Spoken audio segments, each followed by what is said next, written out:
I'll roll, man. Yeah, we're rolling. Welcome back to Dynasty Weekly Grind. Sorry, I'm forgetting. What podcast is this one?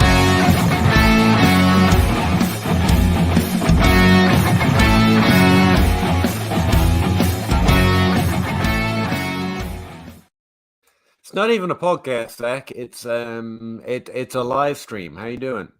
I'm all right tonight, Peter. How are you? Discombobulated, I guess, would be a word. I interviewed Anthony Amico earlier for the podcast, and then forgot everything I know. So that was cool. I could see how Amico would be a little overwhelming. I know he's several. Oh, really? No, he's just such a low-key straight talker. I'm like, could you get excited or lie about some shit so we can talk? But no, he's always very fun to talk to. Last time I talked to him was about a year ago. Last time we had rookies, so it was nice to see him.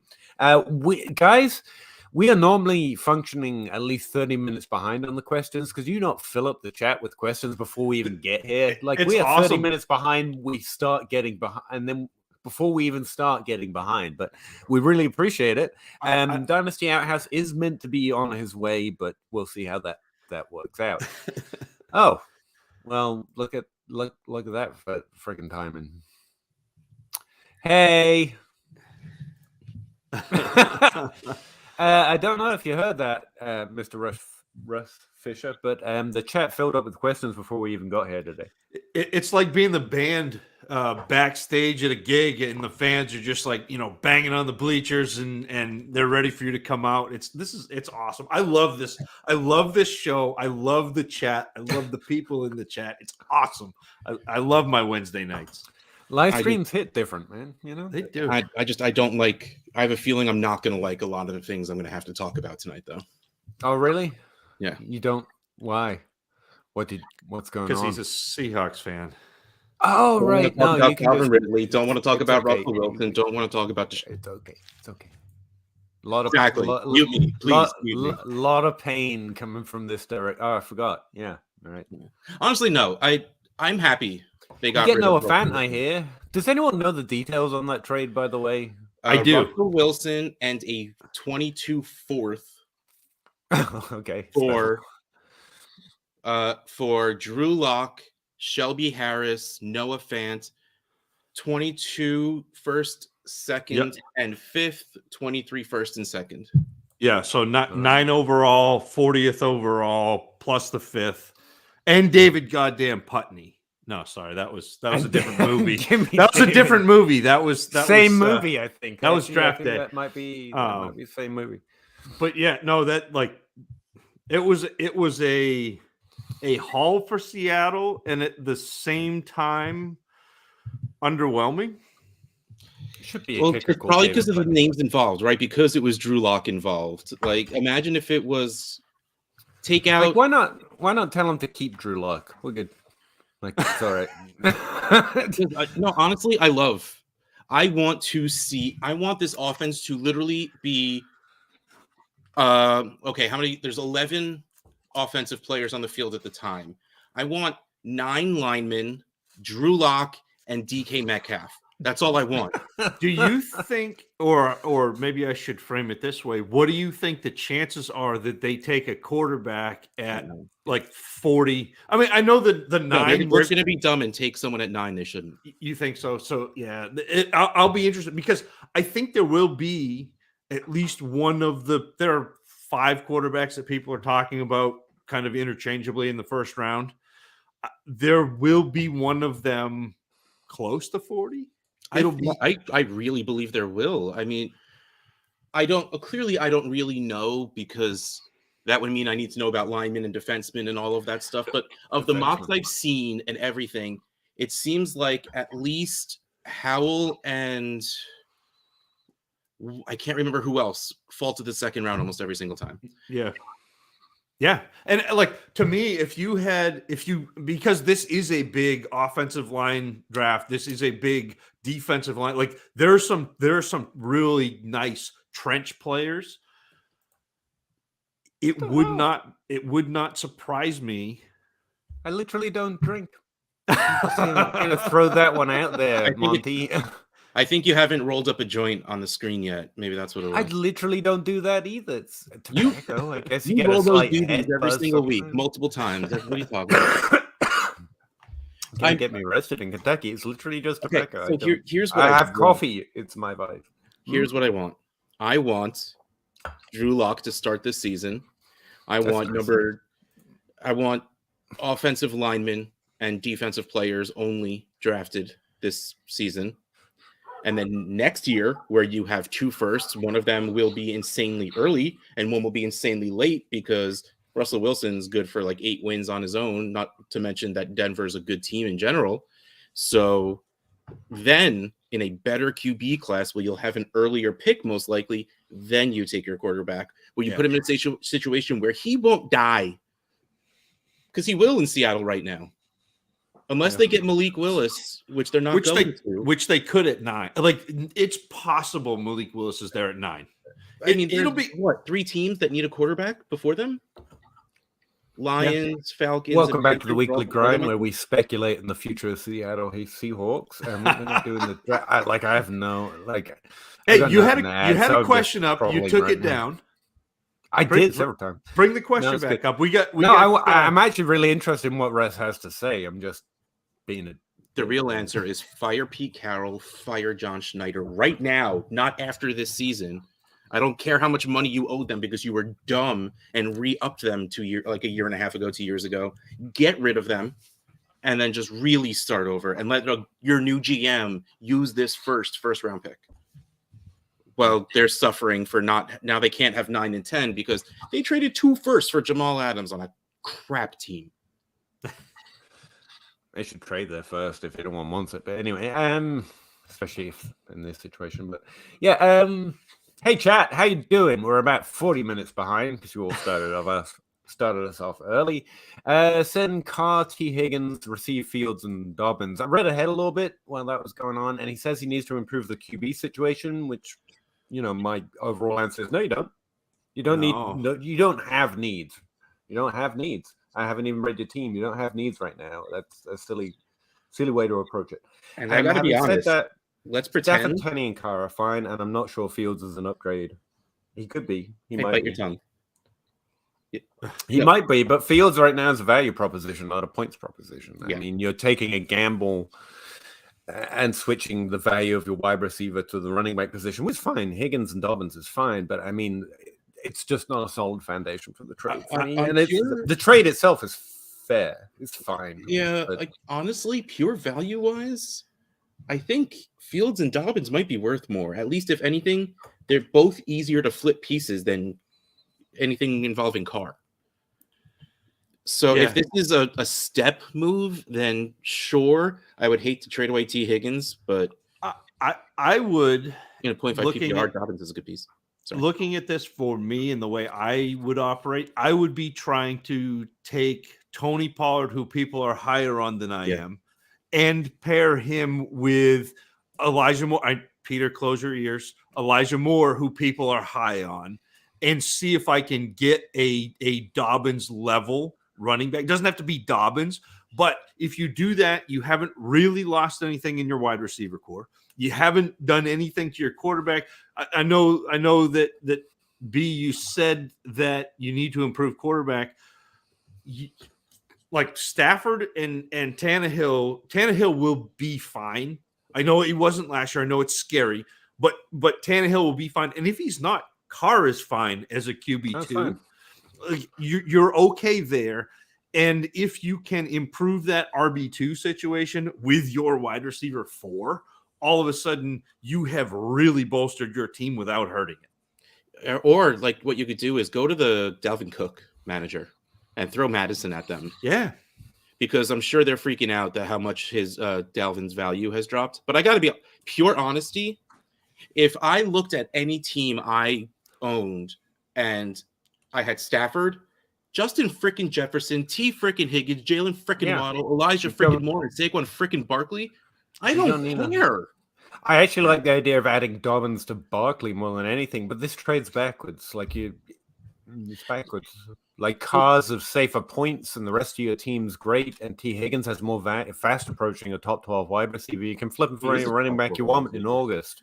Why you don't need to flip him for Dobbins and he's titillating you with the potential upside of Fields. He's the one getting something here, not you. That's what it really like to me.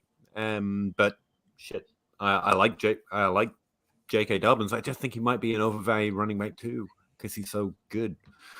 Tons of points. Oh, really appreciate that. Sorry I said bad things about your trade now, but keep up the good work, gents. Love tuning in each week. Well, no, I'm not. Like, I feel like people love tuning into Peter to hear him disparage them anyway.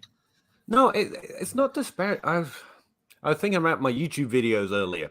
Off topic, I know, but I need some worse friends or some better people that will tell me what isn't good. That are better friends. Like, and I gotta. Better friends don't tell you good things so you feel good. They tell you when you're talking shit and when your videos are sucking or they're lagging or when your trade's just a little off base. You're trying a little too hard. So, like, I'm trying to be a good friend here. Believe it or not. Rainman Bledman, 10-team PPR, 1 QB, Devontae Smith plus a first for AJ Brown. Yeah, I like that. I'm not even a big AJ Brown fan. I think I'm good with that. Yeah. AJ Brown's value is just great right now. I like Smith. I love Smith. But okay, no, yeah, I'm in. Let's do it. Yeah. I like but if you are a bad team, I also do like the Smith. Like, I think it's a fair trade. Yeah, that's a fair trade for the AJ Brown side in the Honestly, it might be a little light for AJ Brown, but still I love it either way. Should we move out or up or down the tight end ranks because he was the first wide receiver at Sacred Heart Griffin High School in Illinois? Sideways, slightly to the left. Posted about him today. If he's worth a first, I'm trading. I'm selling. If he's worth a first in your league is insane. And this was me on 4 for 4 3 weeks ago saying buy Albert Okwuegbunam. But if people are valuing him as a top 10 tight end, sell Albert Okwuegbunam. It's hard to get a first for an actually good tight end right now. You understand? Like, if you send someone a really good tight end, Mike Gesicki or Noah Fant before this recent trade, at least, although I think he might be undervalued now. Like, it's really hard to get a first. So, like, if he gets anywhere close to there, yeah. I'm selling. But, I mean, the hope and potential is there. But I know. I think. Don't tell me I don't know you guys. Albert's stock's going to go up and Fant's stock's going to go down, and that is literally backwards. It's not. That's backwards. So, yeah, that's where I'm at. And also love the reference. Mitchell Grady, 12-team Superflex, Jalen Hurts, 1.0, 23 first, 2.05, or Josh Allen and Jordan Love. Josh Allen. Give me Josh Allen. I'll take Hurts Josh the Allen. 101 no, that's I'm taking Hurts, another quarterback, and a first. Like 23, even though Josh, look, Josh you Allen can keep Jordan Love. Yeah, I mean, Jordan Love doesn't factor into this. Jordan Love in the 205, I'd take the 205. But it's the truth at this point. Yeah, but this is basically another quarterback 1 and 2 firsts for the quarterback 1. Yeah, I'm doing that unless my team is absolutely stacked and I'm getting Josh Allen. Yeah, so it feels like one of those trades I'm happy to lose. The value's on the Hurts side, I get it, but it's basically paying 2 firsts because the second for Jordan Love, whatever, that's just stupid. But to switch between Hurts and Allen, who's more certain, got a higher upside even on a week-to-week basis. I'm fine to lose the value for that. He's a difference maker, and there's less uncertainty. I perpetually find it hard to rank Josh Allen in my top 5. And that's coming from me. So he's been the quarterback 1 the last 2 seasons. Right, but he scored Patrick Mahomes. He scored 3 points per game. Patrick Mahomes. More. Sorry, I made myself. Than Hurts. No, you made me laugh too. Don't worry about it. All right, so wait. I'm actually interested in what you were going to say, Zach. I was just saying, Allen is fantastic, but the difference between him and Hurts last year, who everyone just dumped all over because he was a terrible passer, and the Eagles are going to move on from him, and it was 3 points per game in fantasy. Wow, That's the difference. Yeah, and you're getting Jalen Hurts is undervalued, but he'll be undervalued even if he keeps his job next year. Like correct. He will never. People will never feel safe with him. But I have, and the points favor Josh Allen too. In Trade Addicts 3, I have Josh Allen on a very super middling team. It's like retooling, not really rebuilding, because I have no pieces to I have no draft picks. I would be thrilled to get this trade offer in my inbox for my Josh Allen, because I still get to start Jalen Hurts, which gives me a super strong starter. And I mean, I have Justin Fields as my second, which I feel good about. But regardless, I'm taking Malik Willis, and then a 23 first to do whatever the heck I want with. And I mean, maybe this trade-off is old. It's got Jordan Love in it. Maybe the real answer is counter, remove Josh Love and say nice try, and then remove one of the first and see if he doesn't notice that you didn't remove the second. Well, Jordan Love is clearly worth the 23 first, so let's just take that out there. Yeah.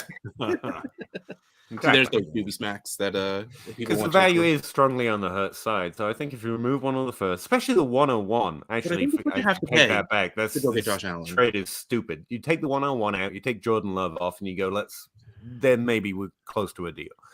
I miss that was a 101. That's just stupid. That guy shouldn't send trade offers until he goes through some sort of school. Get rid of him. 10-team Superflex. That was the 101 and Josh. I mean, what the hell? Sorry, I missed that. 10-team Superflex sent this trade out. The Curiosity. Oh, you sent it. I take it back. I'm just insulting left and right. I guess. Yeah. Sorry. Hey, Frank. What are you trying to look at there? Oh, no, I was just trying to read that 10-team Superflex one. My Russell Wilson and Claypool in the 109 for Watson, ETN, and a 23 first. I get it. I like the Watson side better, but I don't want to say it because I don't want Watson on my team, and I'm so angry. I have 2 shares of Watson on my teams. Well, almost 3, no less. Luckily, you'll be able to trade them. Oh my God, yes. Please let Watson go to this freaking Steelers so I can unload that for so much more. Where you're at on Wilson, though, does he actually outperform what he's been doing? No, he's going to do the exact same thing he's did. He's not going to Matthew Stafford? No, there's no reason. Why would Russell Wilson in a better situation not do, even better than Matthew Stafford in a better situation? His receivers aren't better than they were before. No, but they're not worse. But I think he'll be better than last year. So again, you're talking I don't think he's magically going back to 2015. Russell Wilson. I think that's fair. Just checking. Good evening, fellas. Thanks in advance for all the brilliant advice tonight. Well, we'll take it. We'll pretend that's going to happen. Appreciate it, Frank. I like Frank. He says nice things. Yeah, he does. Frank's a nice guy. Also, would love a full breakdown of Russ Watson potential on the Steelers.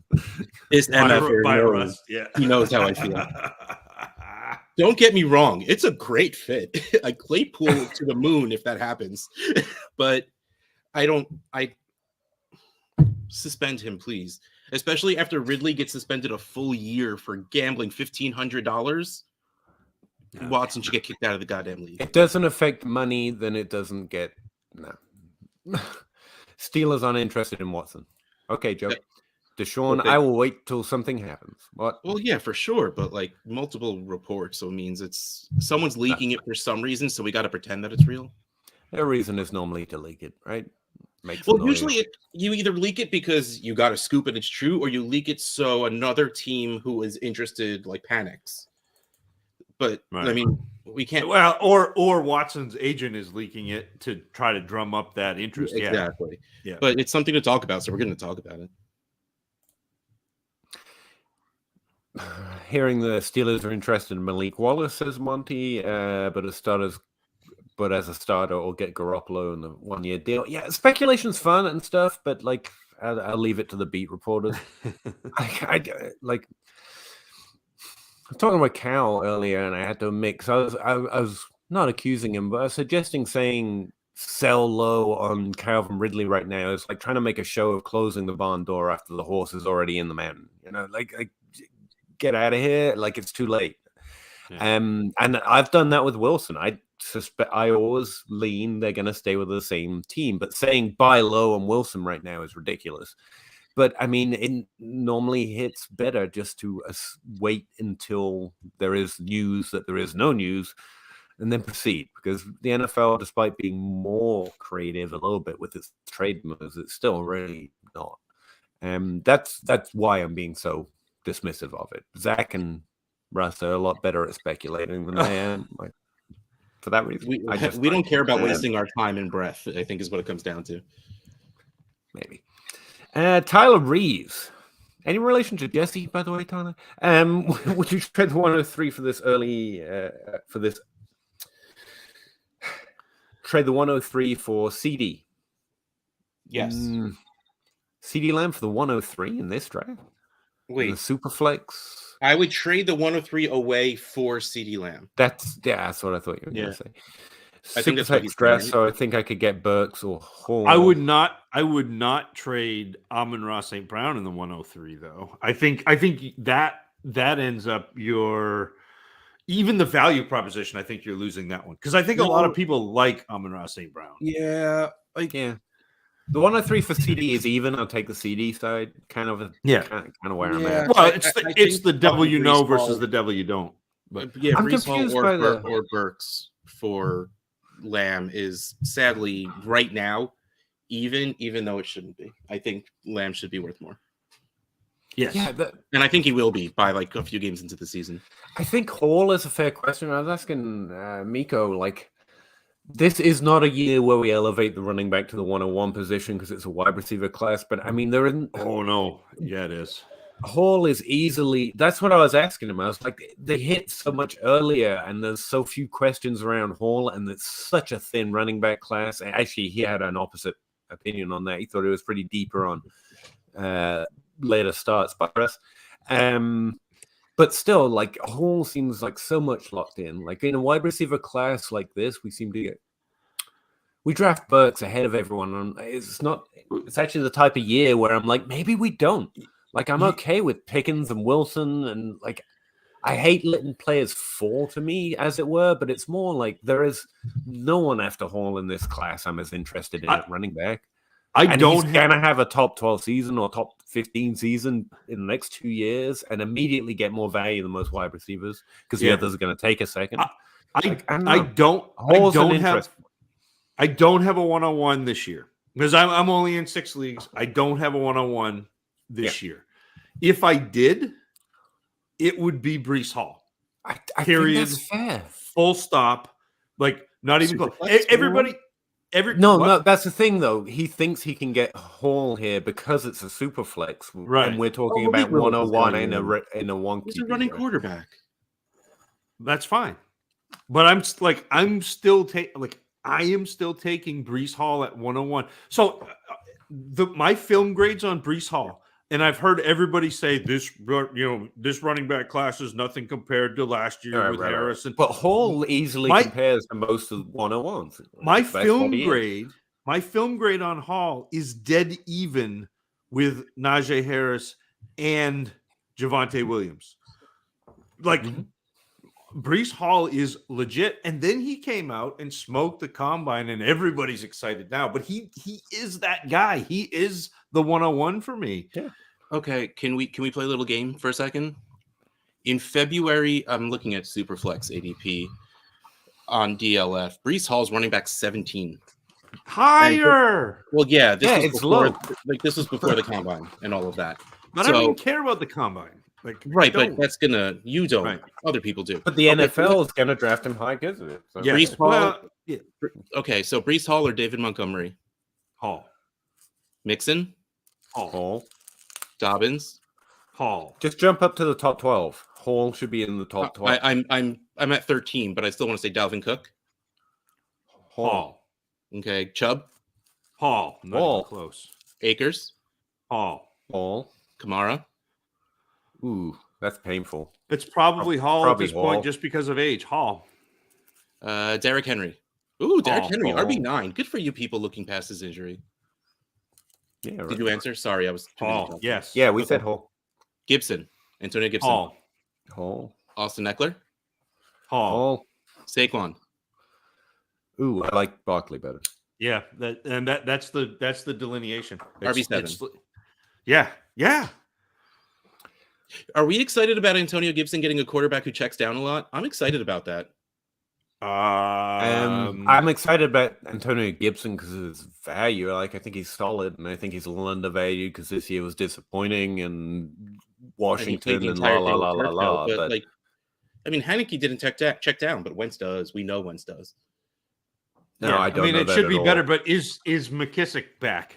I mean, that'll be the question. Is if McKissick is back, I'm going to be very excited about my 0 RB teams that all have JD McKissick running back one. You win championships with RB1, JD McKissick, and my I do. We get it. We get it. I don't know the quarterback affects the passing volume to the running back nearly that much. I think Antonio Gibson was top 12 this year overall. People are disappointed because it didn't hit as well as they were expecting. But no, I like ceiling wise, no. Move on. Okay.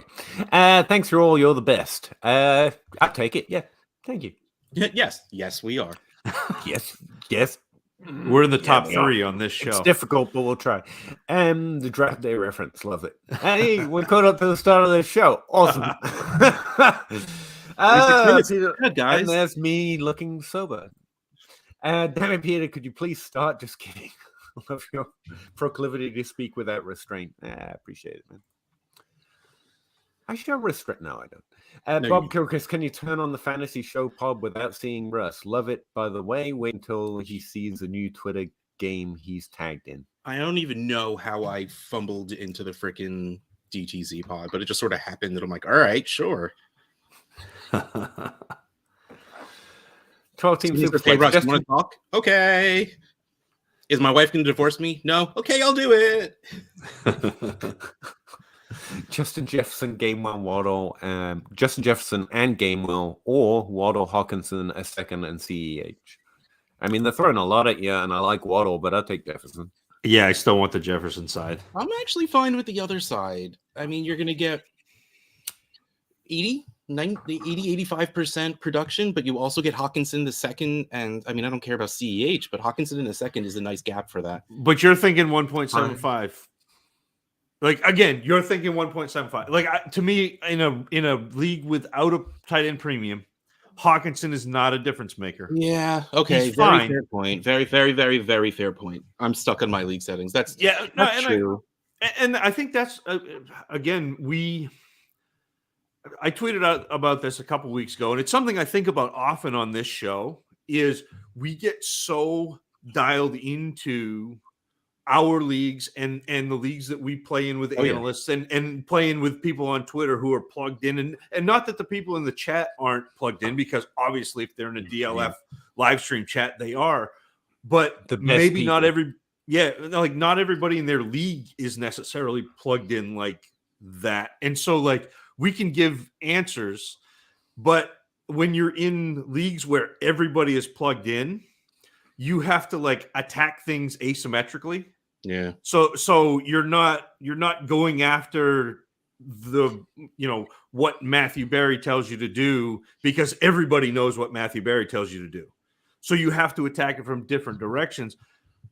So we just jumped from 30 to 56 viewers. Something else finished, so they've all stopped by for a second. So we just pause and wait. Okay, so put on our best Dynasty faces. That'd be awesome. Thanks for joining us, guys. Appreciate it. Pitts, Andrews, Kelsey, Kittle, Waller. Yeah, that's it. I did that. The next one doesn't matter. It's Hawkinson, but it doesn't matter. Okay, but how many more after? Okay, so Hawkinson, Goddard. Yep. How many more after that are maybe Dalton Schultz, the guys you feel safe starting every week? Gesicki. But I don't care. Evan like, Ingram. again, once he's like tight end 20 at this point, but that's just because people are bitter. Once you get off this hand, I don't care. Yeah, I like not having. Like, honestly, I pay. Okay, this is not smart. I'll put this out there, but I will pay a little extra to not have to think about it. Like, give me Hawkinson. Anyway, Russ. You just gotta embrace. I know every year it's difficult and every year we fail to, but embrace the fact they don't care and you don't have to care that you don't have to care. Like, it's just waiver wire Look, guy. I don't want to care that they Next don't waiver care wire that they guy. don't care Go. that I care. I can't. Go waiver wire guy. It's fine. Terracorn plus the 207 or Amon Ra and the 105. That's actually pretty. I That's can't value Terry McLaurin anymore. That's a I really can't close either. one. Like his performance is much better than what he should be valued at, and that's rough. And, I mean, that's rough. It's like Jerry Judy before this Wilson trade. Maybe here's this. I'm gonna galaxy brain this one. Yeah, actually, that's not a bad comparison because it's one quarterback and half point PPR. I'm hoping I can get a good running back there at 105, and I think I'm going to take the Amon-Ra St. Brown side and the 105. It's really close. Okay, can you walk me through what you think a 1 QB top 5 looks like? Yeah, I think it's going to be Hall, Burks, and then 2 wide receivers. Wilson. You don't think? I think it's going to be Walker, London and Wilson. Wilson, London. someone's going to take Walker. You think before London and Wilson? Depends on your draft, but I think Walker's going to be in the meet. Then I'm going to take Spiller. I guess not now, but have we pushed the idea? Like you say in Superflex, QBs get pushed up because they're QBs.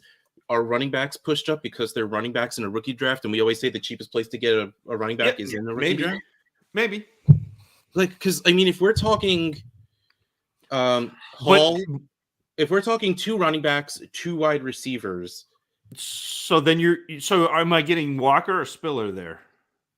So you're going to be looking at either Walker or Spiller or Wilson or Drake. Yeah. London. Drake just sounds like it should be the last name.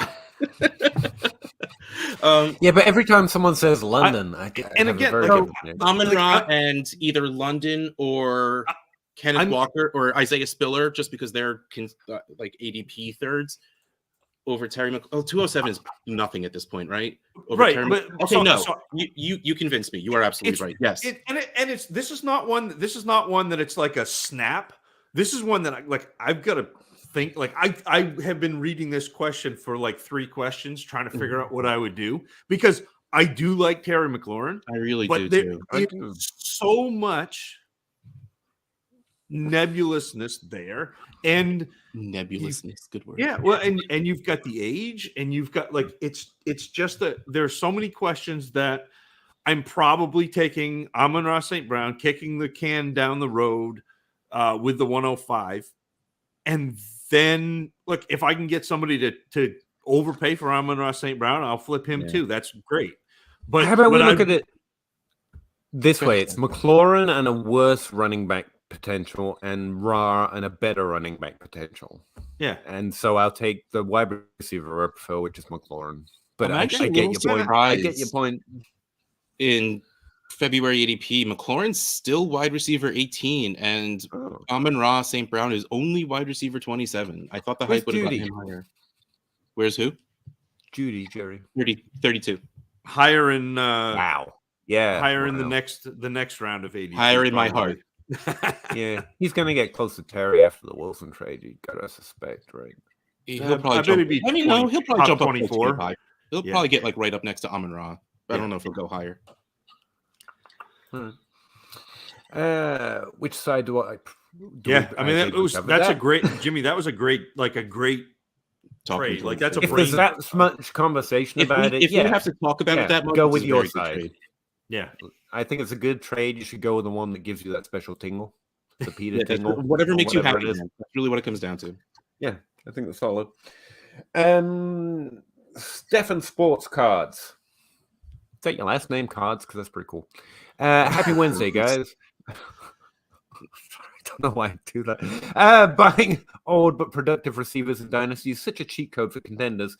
It is if you can get the discount. Yeah. I acquired Lockett for the 210 in one league and 2/3 in another. Oh, Jesus, that's sexual. I wanted try Michael Thomas next. I report back, Stefan, because in my leagues it's not happening.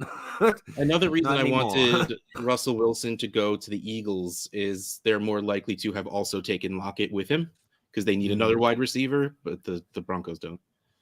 I would have loved Lockett to follow Wilson wherever he went. You need to get hyped on Smith. I'm sorry, you just do. Or Patrick hears him who. Hey, that's even better. Andrew Carson, 12-team standard, 1 QB PPR. I traded McLaurin for Chubb straight up. Now? Recently? Can you take He it did right before the Wentz trade? So yeah, he did. I only have Mix and Jacobs. You don't have any needs, man. I think it's a value-wise. I think you still made a good move. Like, how high is Terry McLaurin going to go because of getting Carson Wentz? Like, I don't know. I'm trading McLaurin for his Burks points, or Elijah right? Moore. Like, he's not going any higher. Like, he is where he is, and yeah, Chubb but he'll ranked higher. So I think Chubb is more valuable at this point. I think he would still be at least a top 24 wide receiver this year. I think Chubb will be another top 12 running back year, a year older. And McLaurin's still where he is. And Chubb's going to take, because he'll be like 97 Chubb. years old. Okay. I would trade. Now I would just flip Chubb for a wide receiver that I liked better. Yeah, I think Chubb's more valuable. And this is one where you could run with Chubb until you figure out how your team looks. So, like, if your team is the bull of the woods, keep Chubb. If not, you'll be able to trade Chubb in season fine because he's going to be a very good running back. No, I think that's fine. I'm just so used to, especially not running backs right now, and I mostly think of value when I'm points when I'm trading. And I mean, like Zach was saying before, we're so keyed in on the way we play. People care about their lineups, and I've had to stop myself from getting frustrated with people that don't listen to me or how much I lose my voice screaming about it. So I sort of just go past that part. Like when he's talking about, I only have these guys. So I'm just taking the trade at its face value. And like, it's like watching, comic book movies. Like you can't compare it to the comics because it's never going to be the same or any real book adaptation whatsoever. It's like, no, enjoy this for what it is. It is a movie about something you like. It is not what you like. It is not that. It is an interpretation of that. Like, so that's what I have to do. Just look past the fact that they're completely ignoring my advice. Tyler Reeves, no relation to Jesse Reeves as far as we know. He's got a scenario for us. You're sitting at the 103. Hall and Willis both go in a super flex. What do you do? Burks. That's what I do. Yeah, this isn't a quarterback class. I'm overthinking the way I'm going to put Hall there. Quarterbacks are like, you can take it up. So let's pretend in the NFL draft, Malik Willis goes 1 overall. Yep. That's the Lions, right? They have the first. Whoever. And then we have Falcons, Panthers, and Seahawks. If one of them is in the mix too. Who is that? Houston. I mean, I know they took a guy last year later, but I want them to let Davis Mills get a chance. That's fine. Ignoring that. They're potentially in the mix, but yes. Okay, but like say one of these top 10 teams drafts one of those quarterbacks. Would that make you value the quarterback a little more because of that draft capital? Or are you still just saying, nope, Burks is so much better? I am going to take Willis at 101 if he gets the top half of the first round capital, which he probably will. Like he will. And then I'm going Hall, and then I'm going Burks, and then I'm probably going Garrett Wilson, and then I'm going to start thinking about quarterbacks. Okay, I like that. Yeah, screw betting my wide receiver 1 on my ability to quarterback evaluate. Screw that. But quick question for you though, Zach. You keep mentioning 2019 as this class is parallel. Like DK Metcalf, AJ Brown, or David Montgomery, who was also a pretty premium. Yeah, but Hall grades out way higher than Montgomery for me. Like I think Hall is a different type of running back than Montgomery. Even though they wore the same laundry, I think Hall is a much better athlete, a much better running back. He does everything that David Montgomery did, but better.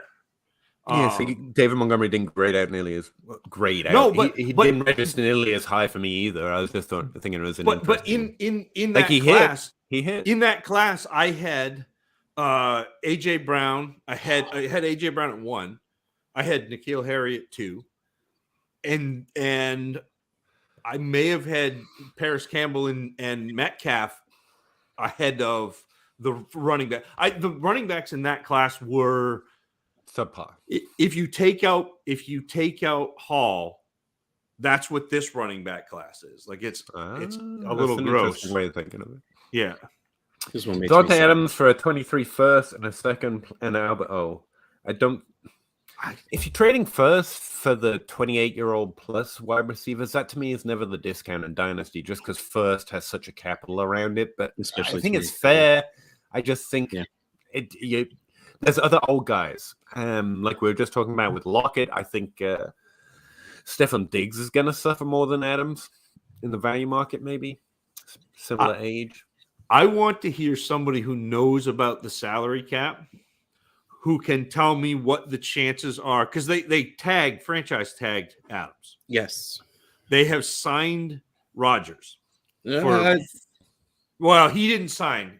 He's been inoculated. His contract has been inoculated. He's waiting for the Russell Wilson news to blow up. Yeah. But for all intents and purposes, they've signed. Like I saw the NFL transaction sheet where they signed Rodgers to a 4-year contract.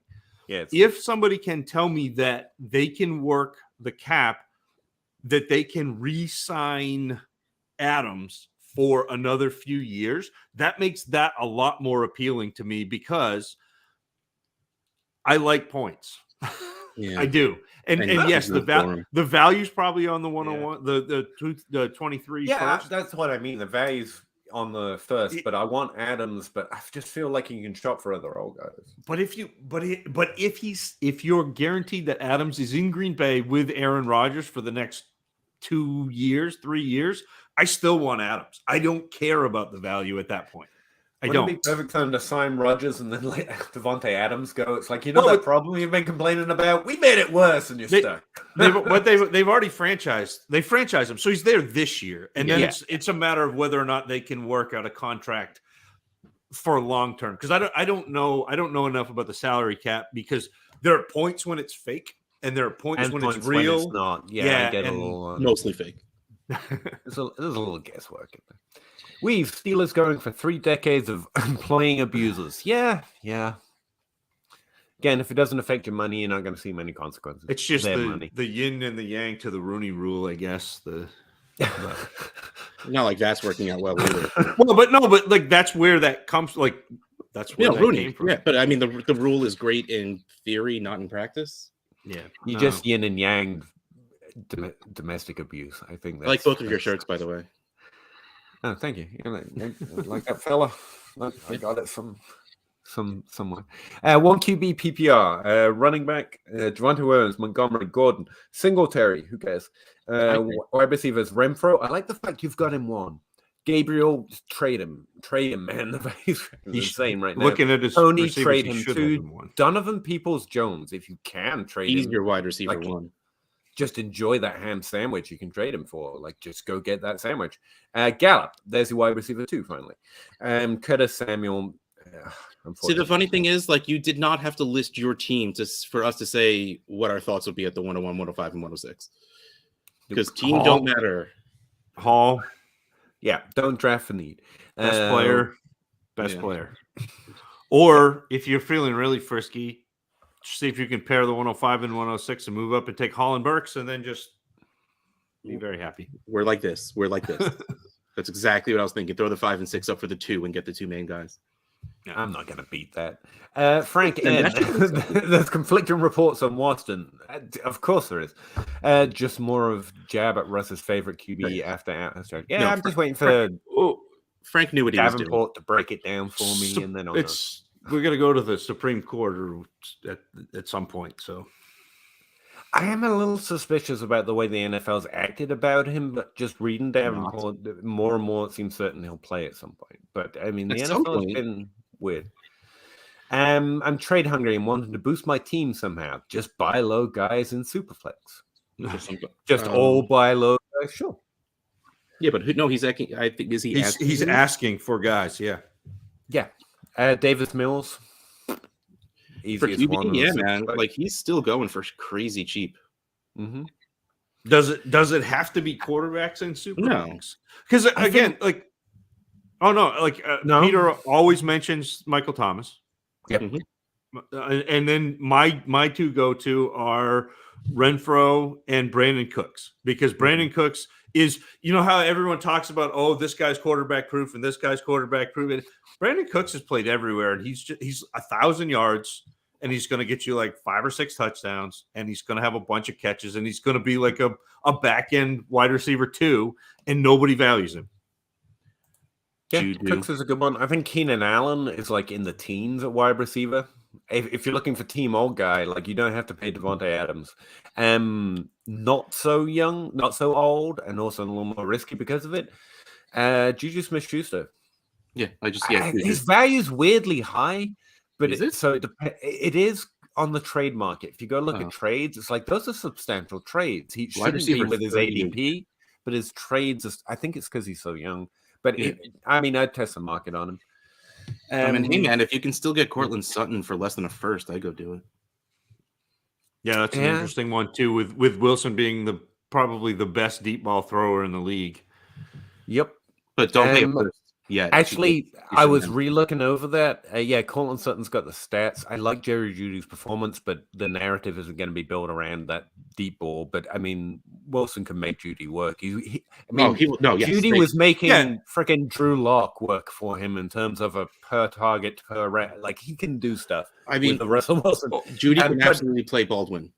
I mean, that's what he can be. Yeah, and that was not a knock at Jeudy. Saying Sutton is going to be good with Wilson is not a knock. Like Jeudy should be good with Wilson too. I mean, spoiler alert: Russell Wilson's really good. Really good.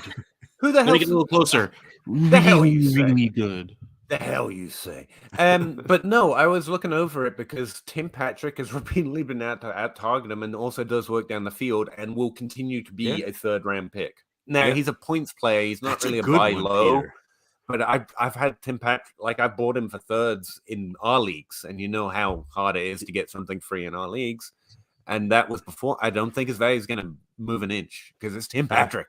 Yeah. But I mean, again, it's more of a value than a point play than a buy low guy. But I don't mind. And he's got the longest term contract right now, to my knowledge, in Denver.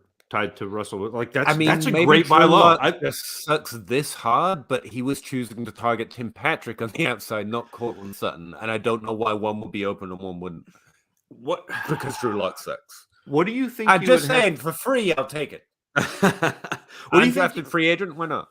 What do you think you'd have to give up for Allen Robinson, just as a buy low, as a fun kick the tire guy? Allen Robinson in the 312 for the 206. I'll tell you that happened. Effing Twitter. Nice. I like that. Nice. I'd trade the 206 for Allen Robinson. Yeah, my team's bad. I don't need a 29-year-old wide receiver, but I'm not sad. I mean, if he does anything again, he's immediately going to be a value flip. He's not. He'll never be worth the first though. No. Who do you think is going to be the second? Okay, who do you think is going to be the second pass catcher, not running back, including in Minnesota? Like, is Adam Thielen still going to come back and be the guy at like 37? Yeah, or like he'll be better than what they got. Yeah, unless they do. Well, I mean, again, you don't know. Like if they turn around and draft Garrett Wilson, then we're having a different conversation. Like KJ Osborne did pretty well. Amir Smith Marset, okay, every once in a while. Like but they're tertiary guys. They're not that. I think. If Thielen comes back healthy, Thielen is that second pass catcher, not even a question. For sure. Irv? I just want to stop it with us, Smith already. Like, I can't keep getting this low fruit right and feel good about it. Like, just, Irv Smith's not a thing. He never was. He was in college. He's one of the few tight ends. It's low. I've had so many Irv Smith buy low takes and like it's always low fruit to say no, and like it's as low as it's ever been. Like no, not for me, thanks. I'll keep my 3rd. What is he worth now? I don't know because I don't. That's not still a second because he's going to be a thing this year. Yeah, that's not the guy that I would go after outside of a 4th round in a rookie draft back when he came out. Yeah, I'm done with it now. Michael Thomas buy low in startups. Interestingly enough, I find it tougher to buy him in a startup based on his draft round. I mean, that's kind of where first round pick falls if they're in the draft, and also Pick some younger 97. guys. He's much easier in trade, aren't you? He's one of those guys. But I mean, if it falls right, yeah, I'm mad at Michael Thomas. Wide receiver. Oh, hold on. Let me actually just throw up full drafts. He's picked 97 in ADP. He is. You see what I mean? It's a really good range for some younger guys. Fryermuth, Daniel Jones, Davis Mills, Michael Carter, Michael Thomas, AJ Dillon, Miles Sanders, Sam Howell, Darnell Mooney, Carson Wentz, Hunter Renfrow, Matt Ryan, Juju Smith-Schuster, Jameson Williams, Mike Williams, Chris Olave. Okay, now I'm Juju's a better buy in a startup there. And there's some other guys that fall around there too. I'd have to go look. But... Yeah, I'm not taking Michael Thomas in that group. I mean, it depends on your build, though.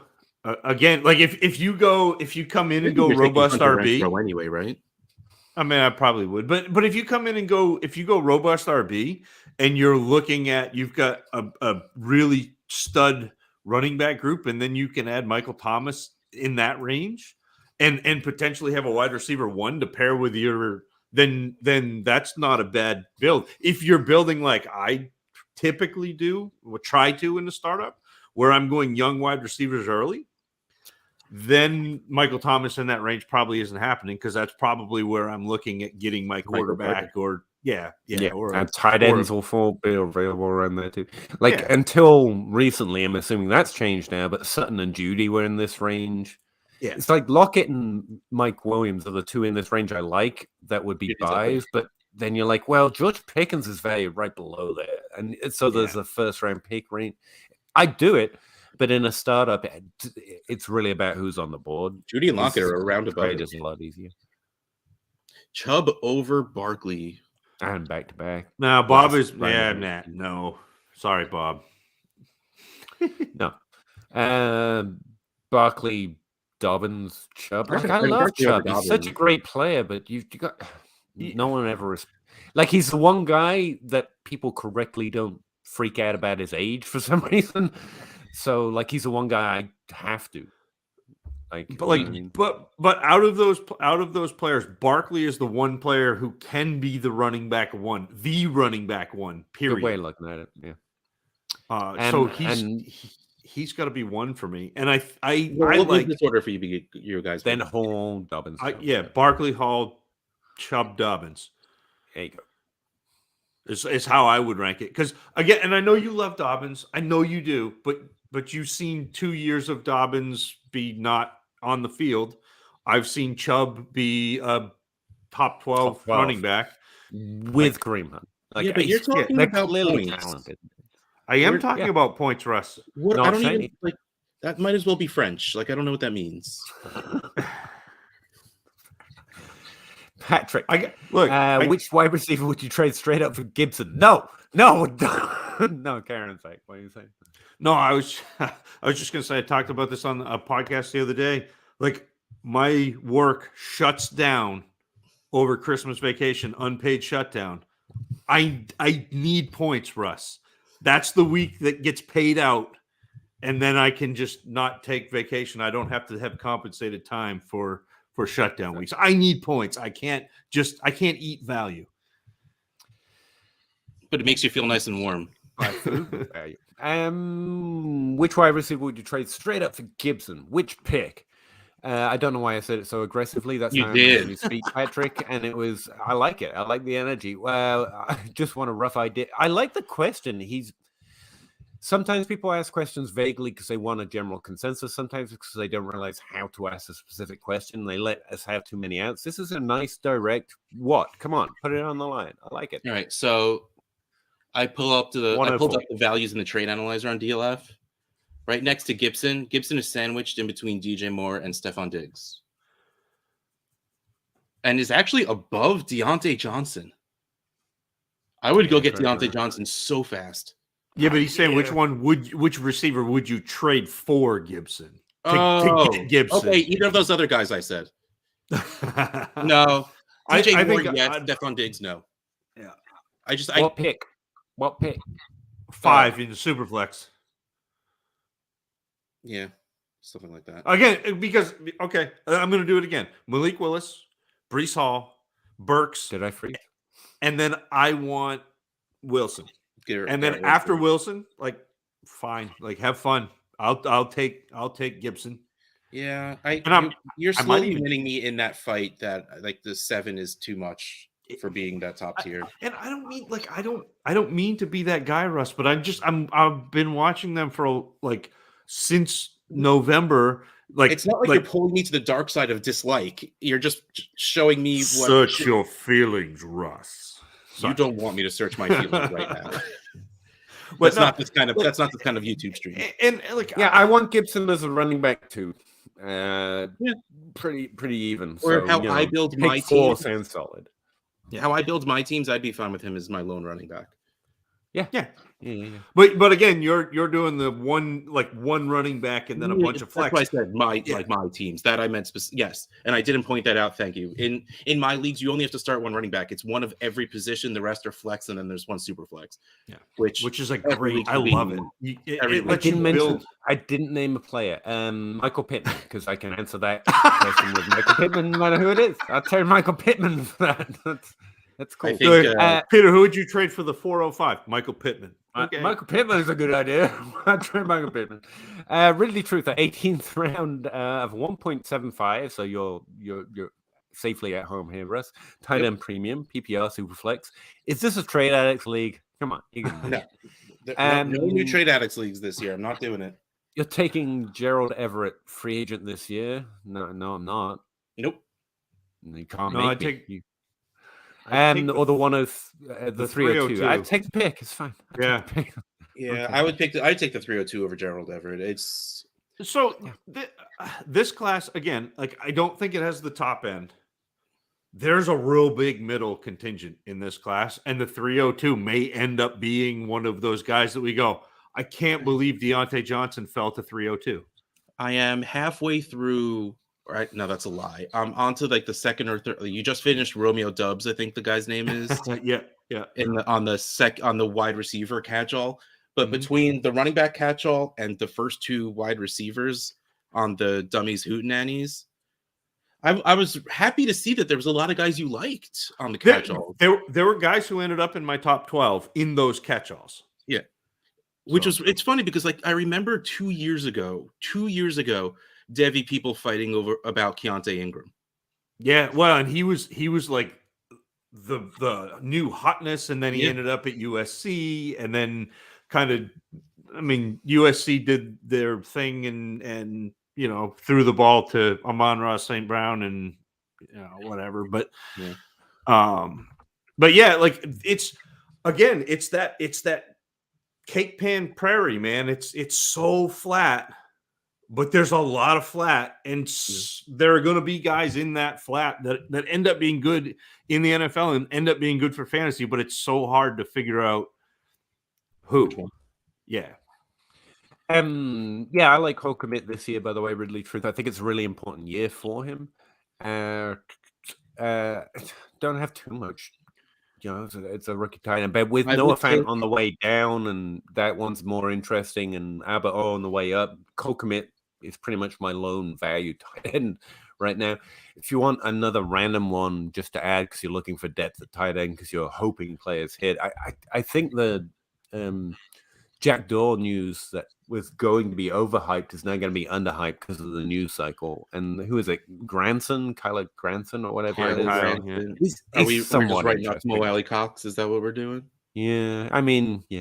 My Cox is fine too, but he's just one of those fun guys who is athletic and will just score 3 touchdowns in one game for no reason. The thing, if Cox does something, then I don't think the value would be nearly as jumpy because there's a small hive. There's a small hive waiting for Mr. Granson to do something. I just like listening to Peter say Cole Kmet because he says Cole Kmet with an Australian accent, which is weird since he's a Brit in Kentucky. It's nice. I like it. I say it with my accent, Zach. Another country does not own it. Damn it. I remember the very first time I heard Peter Howard. Kalen Granson. Thank you. I think the very first time I heard Peter Howard talk, I think was on like the open bar or something, and he's talking in his usual now, voice. And then I think J-Mac goes with that Kentucky. He's like Peter Howard with that Kentucky accent. I'm like, wait, that's not Kentucky. He's English, right? Like, I'm thinking to myself, wait, am I crazy? What the hell's going on? And I did, clearly didn't know who you are enough to get the joke, but just needed to point that out. Calvin Hobby, which one of you three would earn the most targets? I'm just picking up the think vacated ones off the ground. No, actually, I do have an answer. I was going to say we'd all sit at 0, but like Zach's a former athlete. Let's go with Zach. He's like played baseball and shit. Very former Peter. Less former than me and Peter. There you go. Ayo, how you doing? What if it is Jefferson, Gainwell, and the 111 for Waddle, Hawkinson, the 104? That's fine. And what was the previous iteration? I forget. 203, like the 205 and CEH for Jefferson and Gainwell. Yeah, and I think it was the 101, right? That's what made me weak out about it. The 11's far. No. That's you're thinking of the Hurts trade. Oh, okay. I just don't want Jefferson. Like, I want Waddle at value. This is paying Justin Jefferson for it, and like that's not it. But you are getting the 11 to the 4 bump. I think it's fair. Again, it's fair. But I'd probably take the Jefferson side. Yeah, that one's closer to me. Okay. I mean, the 4 is this makes good me wide receiver or your second running back. Like taking the 205 and CEH, like, because I don't care about them nearly as much as, like, I'll throw away the 111 to boost me up to the 4 as well. That's fair. Yeah, like I said, I don't mind. You want. Yeah, I don't mind that one. I don't mind this one as much as I did the other one. The other one was a pretty clear Jefferson for me. This one's kind of take your side. And that 104 is exciting. You might get a better trade on. I mean, that's a very tradable asset right there. Yes, so I get it. Monty's talking to the other fella, so I'm just going to move on. Justin Jefferson is live on Twitch streaming GTA roleplay. So yeah, he's going to retire with Marquise to go do something. Yeah, he's going to go become a professional gamer. To be fair, they both probably could. They got the platforms for it, and they would get hurt a lot less. Spock499, ETN or Cousins in a Superflex? Cousins. What are you doing? Super gross, but it is Cousins. Honestly, value-wise, it's probably ETN. God, you're a degenerate. That's interesting. But again, like, I am not as high on ETN coming out. Like, ETN coming out, you are not as high on him now. Well, he hasn't done anything but get hurt. English of it. He has not done anything since he came out except for get hurt. So he has not improved in my eyes. So I like, he was in the same tier for me as Kenny Gainwell coming out. Like, it was not like everyone had ETN like up at the top of that. Like, that was not where I had ETN. Like, ETN has a lot of flaws as an inside runner. As great as he was at Clemson, they're like dead even in the analyzer. Yeah, I think I'm taking the quarterback. Yeah, at that point, I mean, how high up in the running back ranks do you need to get before you're like, that's 1-to-1 with the quarterback of a super flex? And for me, it's way too high for ETN, right? But whatever. Hall or Cousins? Go, Zach. That one is probably Hall. Yeah, I think I'd take Hall there, but that's the thing. We're putting him at running back 7, which is nowhere near where ETN is. So I think the value's too high. Yeah. Actually, like, they're almost like equidistant from each other, with Kirk Cousins in the middle, of Hall up here and ETN down here. I don't think that the community and therefore the trade calculator or the whatever DLF is like, analyze the trade analyzer, like, I don't think that's caught up yet to Hall. It is not and I don't think that Hall has caught up to Hall yet, because when he gets drafted, it's going to be. That's my point, though. Like, we're questioning whether you trade a quarterback straight up for like a guy valued up here already, and we're saying he's undervalued, and I'm not taking a guy down here for him, and ETN's undervalued, so Yeah, but it's just a weird trade to me. ETN has a very easy path to raising his value. The second he puts pads yes, on. but we're saying, or if he gets up there to running back 7, which is where, like that's where it gets close. He has to get up there before the value's equal. So but ETN to me is a buy now, trade later. Like ETN to me is a buy now and then trade. I mean, we've been talking about this for weeks now with ETN, where ETN is going to we can go back and we can mark tape. We can cut that up, Peter, where we said 2 weeks before Akers came back that you should buy Akers because when Akers, you're going to see that video of Akers run, and then all of a sudden his value is going to go. And it did. What I'm saying is this is trying to trade ETN for the value we'll think he's gonna have down the line, and it just seems a little. I think Cousins isn't a sexy name. I think that's what the hang up is. Cousins is not a sexy quarterback, but he's not a bad quarterback. Does Cousins lose value with the fact that we're on the last year of his guaranteed contract? I'm sure it does. I firmly believe he will. I firmly believe, and then I threw probably out there. I think it's a high percentage that he will start somewhere next year. Yeah, I'm sure not on 20 million guaranteed, but it doesn't like. I don't care what he's getting paid. I care that he's going to come in and be like a top 12, 15 quarterback. Like that's what I want Kirk Cousins to be, and he may be higher than that. Okay. Chris Carson or Rashad Penny? Who's the Seahawks running back? I don't even know if Carson is going to play again. Yeah, I will probably lean Penny here. Either of them could be free agents or retired next year. But probably the younger guy. I'm not as excited about who the running back is. No, because they're going to struggle to score. They're going to struggle to get to that red zone. Yeah. Probably because the quarterback position matters for that. Who knew? Not Pete Carroll. Pete Carroll thinks he's been getting there all by himself. Ronnie Rhodes, Breece Hall, the first overall Superflex PPR in your guys' eyes. I think it's close this year. It's still Willis, but it says no super close. Quarterback. And if you have the 101 and you want Breece Hall, trade back to the 102 because there's a 99% chance whoever has the 101 is taking Malik Willis. Well, and especially if Willis goes in if Willis goes in the top 15 picks, it's Willis because somebody spent a draft pick on him. You got to trade back. Yes, that is absolutely baked into calling Malik Willis the 101 is that he gets that top 15-ish draft capital.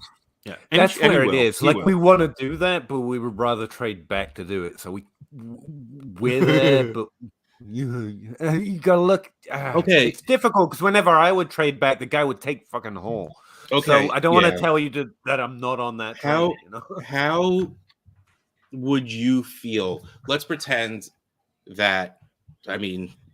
Best case scenario for Malik Willis, he goes 1 overall. So he is 1,000% the 101 in your eyes. How much would it hurt your soul to take Breece Hall at 101? Anyway. When you couldn't trade back? I mean... Like, do you like Breece Hall that much to give up that value? We were just talking about how a good running back isn't worth a straight quarterback straight up, typically. So, yeah. I just... I think would you a clunker of a QB class? We would do it even if I knew anything about these quarterbacks. Peter, Jared Goff. Or, can that's the normal quarterback one in drafts. Like, it's rough. Sorry, Karen. No, can I reframe this as? Please. Would you rather have Javonte Williams or Jalen Hurts? Because I think that's pretty close to the question. Yeah. So there you go. So Willis is the 101, but you want Hall on your team, but Willis is probably the 101 in a superflex. And would you be willing? Do you feel that way enough to be able to give up that value to draft Breece Hall? Is what I was trying to ask. Like. There's a thing to saying draft your guy anyway if you feel that strongly about it. Like we talked about that last week. But that's a lot. I think there's a gap in that value of the 101 for a running quarterback who went 101 in the NFL draft for a running back that probably will go into the first, top of the second, maybe. Superflex tight end premium, George Okay, Kittle okay, or the 112 and Calvin Ridley. Like I think I admitted it. It's fine. Yeah, this is trying And to you're still squeeze taking it like I some was attacking value you in out some of way or it. shape or form, but I was legitimately asking you a question that you weren't answering. I take Willis first. Like that's what I admitted to. Well, you got to take the quarterback. I just hate it. That's fair. Kittle, the 112 or Ridley. This is trying to Kittle. squeeze value out of Ridley, read and that again. I Read love that the again. attempt. But Read that again. Kittle or the 112 and Calvin Ridley. Yes, that's how you said it correctly. Kittle. Yeah. Okay. I don't. It's wanna- easily Kittle. Yeah, I don't want to cry. Let's move on. No, we're gonna stay here, and I'm gonna make you sweat for us. No, let's move on. How you doing, buddy?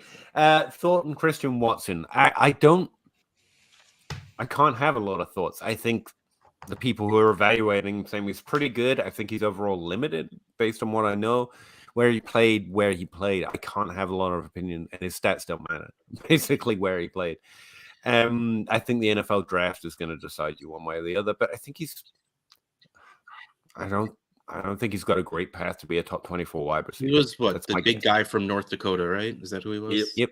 Big, fast, runs on the outside a lot. Probably pretty good, but I mean, you're betting he's Deshaun Jackson. It's my best guess, but again, I can't really evaluate him properly. No, Zach, no, you know something? No, yeah, he is not Deshaun Jackson. Yeah, exactly. He is 6'5", 210. Oh my! Has the ability to beat people downfield. So you're hoping he's DK Metcalf? That's the thing. Well, no. Listen. He has the ability to make plays in jet sweeps and things that you wouldn't expect of a player that big. He's so good after the catch, like ridiculously fast. Catches keeps the ball high. The problems with him are that he was not asked to do well, obviously very much at all. You look at he had like 49 catches for 800 yards last year. So like he wasn't asked to do a lot. He wasn't asked to do a lot in the short and intermediate game. When he did, he kind of wasn't great. He doesn't have a lot of physicality in route, which I don't mind that much. He's not. So you look at him and you're like, oh, he's a deep ball guy that's going to get vertical separation. He's not. He's a deep ball guy that can run by you. There were so many times where he beat the defense and the quarterback was in trouble and it didn't matter. But he is, you know how excited you get when Mike Williams gets over the top and there's that big like 40 or 50 yard play and Mike Williams gets caught after like 10 steps and it's great, but it's Christian Watson can get over the top and that's an 80-yard play and a touchdown.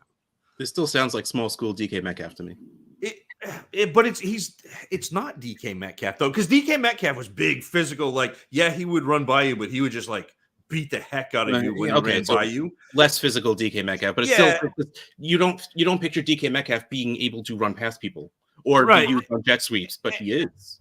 And with Watson, like.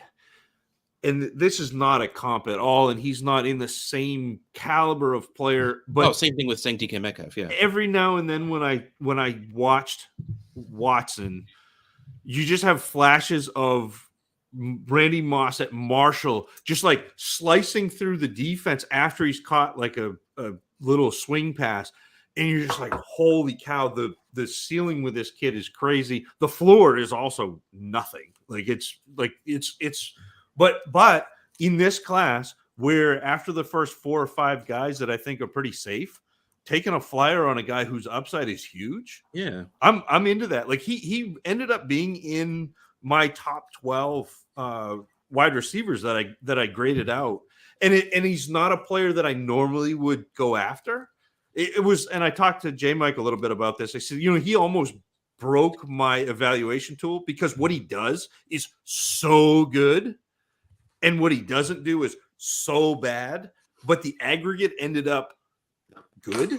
It was such a weird evaluation. I mean, you can't give a real answer to this. Do you think the NFL will like him? Absolutely. Oh yeah, yes. I think he'll go. I think he will go in the in the first 3 rounds. I think he will. I was going to ask day 2. Okay. Yeah, great. Especially after his combine where he ran sub 4.4. Like he's stupid fast, and that was like watching him. He's not just fast in underwear, in a straight line on the turf field in Indy. He is fast, like practically fast. I think we've bored Peter. No, I already answered it. Stan here. He's leaning back, smoking his joint. I'd be really excited to get in the 4th round if he goes in the 4th round or later. It's really interesting. This he won't. No, that's the thing. Everyone, I respect the evaluation, so I'll believe it. I'd love to have an undervalued guy with this level of profile, but this level of profile being drafted, so I'll just take Justin Ross a round later. Yeah, and I don't mind. I have Justin Ross rated higher than Watson. No, he's not the 101, but I have Ross as my wide receiver 7 in this class. So I'm fully on board, Peter, with that. Okay, I'll change the ticket back then. I'm gonna go get both.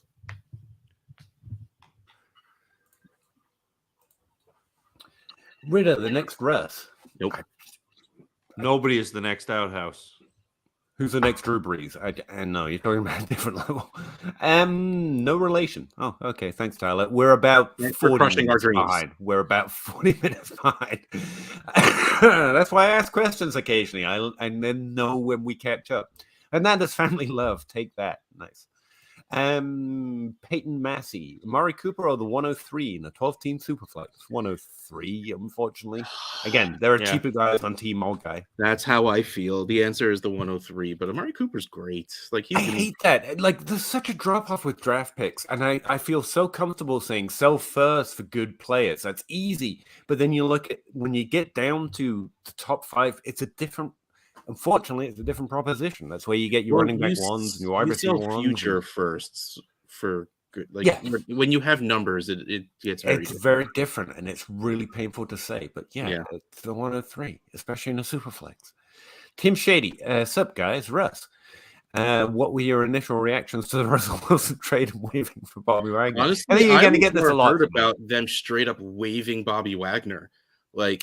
We saw this Russell Wilson. Like I had talked myself out of the idea of Russell Wilson getting traded because my thought process was you do that when you get rid of Carroll and Schneider. It's doing it now seems weird, but it happened. And I love that he went to Denver. Like that's what I've been screaming for. I remember I had, what's Brandon's full name? Brandon Lee Merriweather on the Trade Addicts pod a couple of months ago at this point, and she's Brandon Marianne Lee. Brandon Marianne. Wow, I definitely had that in the wrong order in the last. Yeah, thank you. That's okay. I knew I had the right. She's one of my favorites. That's like she's great. Yeah, like she is one of the only people I like gushed over talking to on my own podcast. Like normally I try and play cool, like because I want them to think I'm cool, but I'm like, you were the first person I've heard talk on a podcast and sounded excited to be there. And that made me want to be. That made me want to talk. Yeah. And like he says, trying to raise his excitement level. Like I gotta read this. I'm really happy to be here right now. But, all right. Like, and she's a big Broncos fan. So her and I talking it out that week when Russell Wilson said he would waive his no trade clause to go to Denver, New Orleans, or the Giants. And like at that point, we were talking about those 3 teams, and we're just like, nope. We're going to keep saying Russell Wilson to the Broncos to speak it into existence. So, like, honestly, I'm kind of thrilled. I'm happy with getting 2 firsts, 2 seconds. I like the idea of Noah Fant in that jersey. It makes me happy. I don't care. And I want Drew Lock starting in the NFL. I want Jay Cutler starting. Like, the NFL is better with Ryan Fitzpatrick starting. It is better with those YOLO quarterbacks. It is so much fun to watch. Unfortunately, away from the whole thing is I think I'm going to end up with a lot of Noah fan. Yeah, one way. Like for fantasy, I want none of it, but like I think it's gonna. I will watch because it's going to be fun because that defense is also still atrocious. So it is going to be a dumpster fire in Seattle. But I like the return. I love the idea of Russell Wilson in Denver. Bobby, like you couldn't get a 6th for Bobby Wagner. Like that blew my mind. Yeah, like. Right.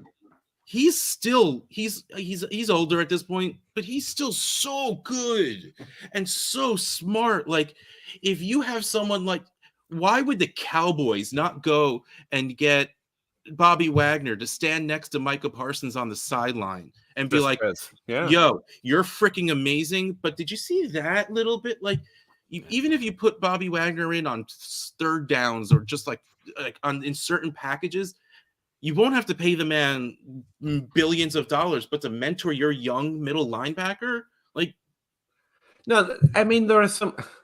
He would be more of a value there than almost anyone drafted after the third round. Yeah, you can't pay a sixth or a fifth, and even then, it's going to be a bigger value add than many players drafted round 1 to 3. To be honest, chances are it has to do that he probably has a very good contract because Seattle has always loved him. Yeah, so that's probably why they couldn't get anything. Like, I didn't really read into it, but yeah, love the Russell Wilson thing, hate the Bobby Wagner thing. But again, when you want to rebuild, it makes sense to get rid of your good defensive player. Sorry, I got yelled at because I still use hockey terms. I say defenseman. I like it. It's different. I'm going to hate my answer to this next one, by the way. Kareem Hunt, 23 first, and the 206 for Kamara. Greater than it's the Hunt side. It's the Hunt side, and I hate it. Over Kamara. 23 first. Easily the Hunt side, and I hate it. Hernandez family, Ridder and underdog QB. Probably. Well, see, the thing was, he was like Devi QB1 for like a while, and then just did trash last year. Yeah, I don't know. I didn't. He wasn't one of the guys I watched because he was like in the back end mix for the first round, and if you don't go in the first round, there's a real big uphill climb. I can't remember. I think it was. I'm trying to remember how long ago it was, by what league it was in. I think I was in the kitchen sink leagues at that point, which means it was at least 2 or 3 years ago when I was either in an auction or talking trades with someone, and the idea of Ridder came up, and I don't remember who I was talking to, but they were like, "Oh no, that guy's going to be the QB1 when he comes out." Huh. And yeah, so I don't know if all right, keep going. He's hoping to draft the Burks. Okay, Tyler Reeves, that is. So he'd have this guy. So he'd have. He should do that. No, he's asking how he should move on with his roster if that's who he has, and I know trade Michael Pittman. Maybe? I'm gonna get afterwards. I'm gonna get Peter a shirt for the expo. That just says shit! I have to make your shirt, Peter. What? I have to make your shirts. I know. Remind me. Just do my DMs are filled up with very angry people. The Peter Howard silhouette like Einstein, and then just say trade Michael Pittman across the front. I would trade Michael Pittman for that. Trade Michael Pittman for that shit. Thielen finishes as this. Where does wide receiver finish this year? Wide receiver 18. There you go. Yeah, that's not too far off. Weaves, if a DK owner is low on him, buy him. Yeah. Yeah. What would you add to Claypool to get him? I wouldn't. If you could do Claypool, I mean, Claypool, if we're talking 22, if I could do Claypool and anything below like the 105, 106, I would do that in a super flex league. But I would pay more, but that would be my opening offer. Let me word it that way. Yeah, what does he want? Probably good. Zach, you're a big alpha BMI guy. Would you? I'm not like you on the shirtless wonder. Yeah, Russell Wilson made him look very good, but I think he's a little more broad than we tend to give him credit for. Yeah, that's for sure. No, that's not the word. Diverse in skill set. I think he can still do stuff. He's one of the few things the Seahawks have done right in the past couple of years. The way they worked him in, it was great. Absolutely. No, they drafted Tyler Lockett. That's pretty smart. Andrew Carson, would you trade the 104, the 202, and the 23 first for the 101, the 107 in a 12-team PPR 1QB league? No. You don't want to move from the 4 to the 1 for the. It's the 23 first that's hanging in. 23 first that's a hold up, isn't it? Yeah. Like if take out the 107, can I do the 104 and the 202 for the 101? I'll do that. Yep. Yeah. Like why but it's one. But it's one. So one quarterback though. What this is referring to, I don't know how far back we are, but we're pretty far back. I don't know. I'd like.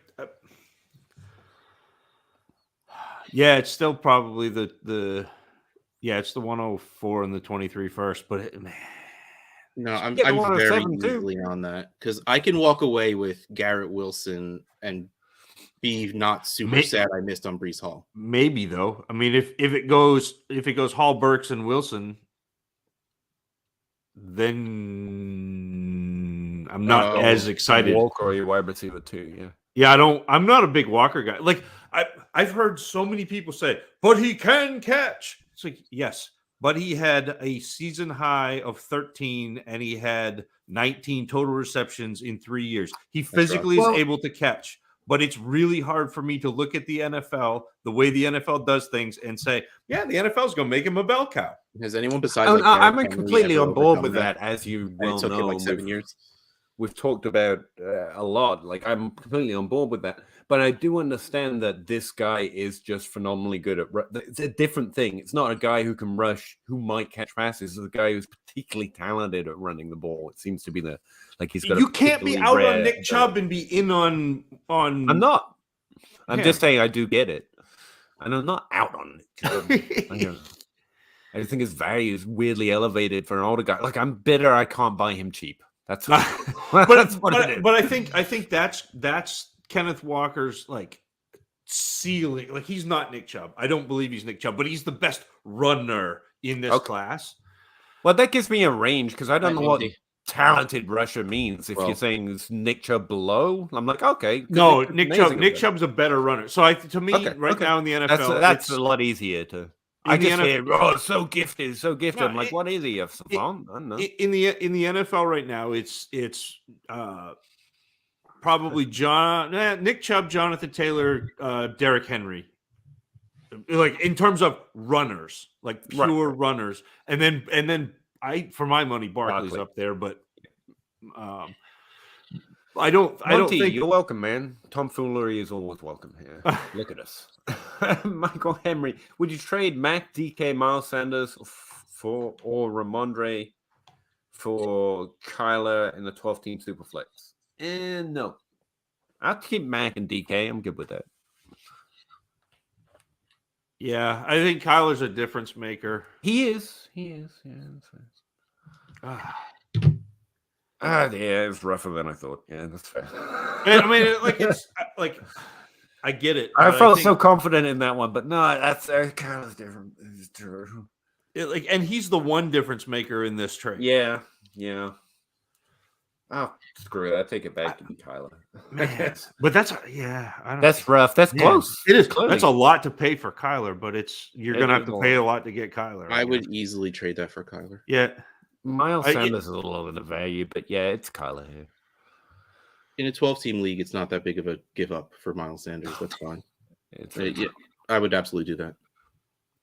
I'm in a rebuilding team, 1 QB, 12-team PPR, I guess. Have Albert O. was wondering if a mid to late second is enough return. I don't think it's enough. I think it's fair. I think it's fine, but it's not enough. I would move. If you can't get a first, put him in a trade. But that's what you would have paid for him in his rookie draft. Yeah. And speaking as somebody who drafted tight ends in that rookie, I can go back and tell you what I paid for him. But that's about what you paid for him in that rookie draft. So if I can't get a higher pick, that I want to put him in a trade to get a better player or a first. I mean, that's the right answer. Put your second with him and get a first. That's kind of where I'm at. Yeah, make it the late second Alberto for like the 201, use him to boost it up. But his answer, answering his specific question in a 1 QB late second, mid second, it would have to be early, 204-ish for me to start thinking about it. I mean, it's a trade to build on. I'd counter. It's not an insult, but I wouldn't do it anyway. Tyler Reeves, I got hit up. What I would offer for Lance. What would you offer for Lance? 103 plus? Tell him if he wants to give me Lance, he should send an offer. Don't give me that. Hey, what would you give me for this guy? That's actually good trade advice here. I would, I'd follow what Russ says, and also be like fuck you. I hate this kind of move. Hey, would you overpay for this guy? By the way, give him Mac and someone that you don't like mind parting with. Like, the only thing you can do in this situation, like, there's no way this works well, because no matter what you come at him with trying to offer for Lance, the way this is structured, he's completely 1000% stealing the power in this negotiations, because you're not going to come at him with your strongest offer. It is not the smart move to do right now, because no matter what you're going to do, he's going to say, not enough. Yeah, I would and do then what Russ the problem is he's not going to counter. He's going to say, what more will you give me? Yeah, basically. Yeah, it's just a bad place to start. But you also have the power of being able to just, because that wasn't you were not involved in this negotiation. So you can throw that, whatever your trade is, at him, and he can say, what more will you give me? And you can say, away. Oh yeah, absolutely. You walking away is the power move right now, because or just being like, but I'll give you Mac Jones for Trey Lance. Yeah, okay. Why? What do you want for Trey Lance?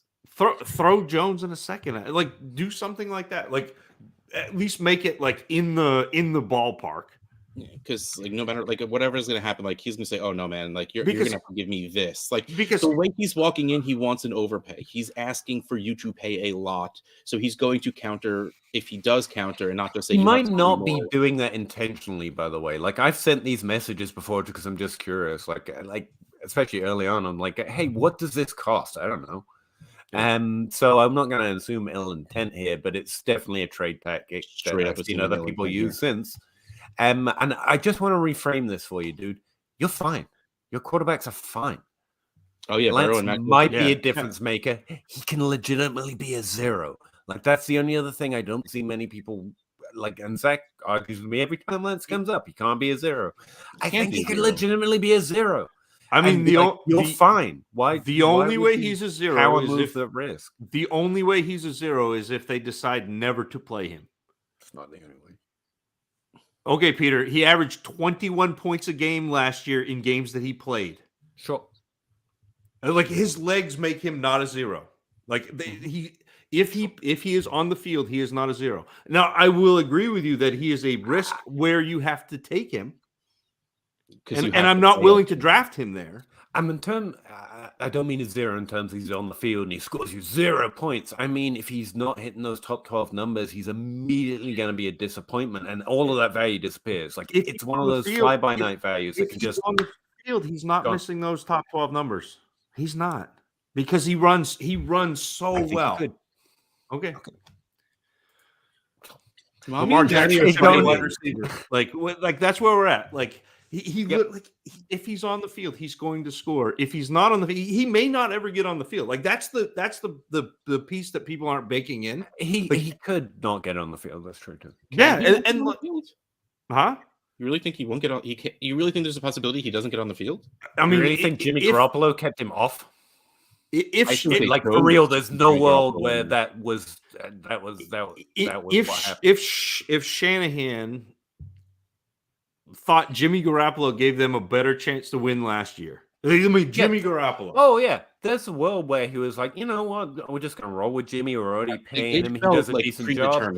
But that's not the only world. You know, I think we're a little too certain that it was just that as well. But yeah, whatever. Don't take quarterback advice from me or trade advice from me. That's Russ and Zach. That's why we have them here. Would you trade Dalton Schultz for Cole Kmet in the 2-10 in a 12-team, 1 QB standard PPR? No, that's a push. What's the 210? That's absolutely nothing in a 1 QB. I mean, Schultz. I'll take Kmet in the 210. You've got a quarterback, a tight end that if he does what he does last year, he doesn't matter that much. And you've got the upside of a second-round pick and a quarterback, another tight end who could easily do that. So I'm abstaining from the question because it's 2 tight ends that don't matter. and a 210 that doesn't matter. You get a second on one side. Yeah, but you were at least impressed with the idea that Dalton Schultz got over 100 targets. But Cole Kmet did not get over 100 targets. 8 targets from did not get over 100 targets. He did. It's just a factual statement. It's an arbitrary line we drew, and I'm sticking to it. Yeah, and that's fine. But energy. Keep it. They're fine. Like they're fine. Yeah. I need more finger pointing energy around here. Joe. I offer the 208 and Brevin Jordan. Cool, whatever. For the 112. Yeah. That is way too low. I love Brevin Jordan. I really. Oh, he's Garrett.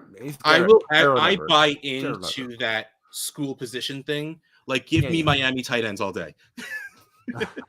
I think he's Gerald Everett. I like him a lot. I don't want any USC quarterbacks, and I want every Miami tight end. I'll be interested to see what the counter comes back. If a counter comes back, it's gonna be very off. Like that's I don't think it's too. Sorry, Joe. That's not close enough. Fine. That's not everyone's. You think everyone's out there like Miami tight ends? No, like that's just you.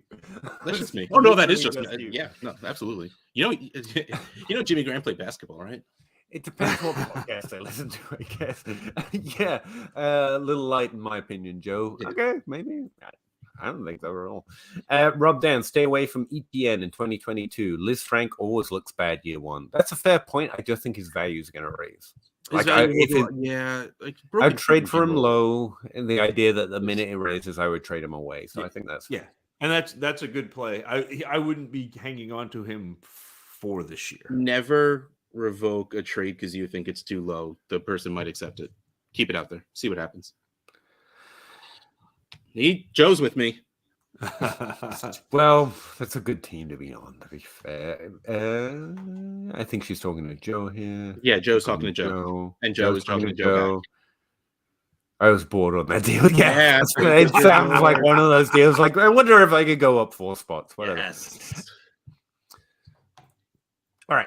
Patrick, Breece Hall versus Willis. You can only trade back if the other team is willing to trade up. Yeah, that's kind of where I was at. Like, if forced, I'll take Willis. But yeah. Oh yeah, I hate it. That is always sort of implied. You need an actual trade partner to be able to do it. Yeah. But also the thing is, be willing to take whoever's left to move back 1 spot. Don't hold yourself to a standard. Like if you're willing to take anything to move back, you have to take anything. I'm excited because we're almost 3/4 of the way through the chat, and all these people talking back and forth to each other mean we weren't falling further behind. Oh yeah, that's what I'm excited. They were just letting us talk and actually like keeping the conversation. Let's just let them entertain themselves for a minute. And back to Breece Hall first overall. I have the one. I'm guessing that's 101. Love Willis and Hall. I have 423 first. Would you trade any? No. How many if so for the 102 to get both? I mean, I can't do it. I think that the answer is yes. The answer is yes, you should. I don't want to do it. 23 first has such an aura around him right now. I think 1 and a second. Like if I have a guy who won the championship last year, if I could do that, sure. Yeah, I would throw one at. I would just say I will trade you a 23 first for this. And see what happens because people have been talking this class down so much. And then Peter, if I don't mind adding the second to it because I don't care about second. Just so yeah. I love how you can tell put a spiral on it. Put that spiral on it. It helps. That what? That people that don't use Excel because they'll put the 1.1 instead of the 1.01. I have Javonte Williams, ETN, and Stephenson. Ramondre, that's Ramondre. Oh, right. I never see his name that way, so I was completely. Honestly, when I'm talking about him, if I'm using one name, it's just Ramondre. Yeah, me too. It doesn't matter. Again, just reiterate the brand here. Don't draft any. You're good. What your team is doesn't matter. Start. I'm gonna try this one. Let's start 8. Gominda so weird. I don't know if I've ever seen start 8, especially in a 12-team league. Jimmy G's not worth anything. Jimmy G worth a pick? Yeah, no. In a start 12-team in a super flex. But a start 8, your 8th best player is probably better than Jimmy Garoppolo. Yeah, actually, yeah, probably. Especially where he's already lost his job, apparently. Watson to me is athleticism. But technique is completely raw. He should look good against the defense. Well, that's what Trey Lance is, apparently. So whatever. No, he's talking about the wide receiver, Christian Watson. Yes. Sorry. Yeah, I mean, that's what we were saying about Cortland Sutton, and he went at the end of the first, beginning of the second in his rookie draft. Somebody's going to get an NFL team is going to be excited about him running sub 4.4, and the fact that he is, like I said, 6'5", 210 pounds, and crushed the Senior Bowl. Like, these are things that NFL cares about. Yeah. I think people are just going to get too high on him. I'd love it when a player that comes from that conference I can't even profile breaks out. Actually, it's like the underdog. Always root for that. If Trubisky goes to the Giants, like is being rumored, what are the odds he beats out Daniel Jones? I would say, 50%. I would. Spider-Man Jeff. Anyone beating out Daniel Jones? Yeah. Except Trubisky didn't really fumble the ball; he just threw interceptions. That's true, but they all count. Yeah. Okay. I do, but only when I'm recording it.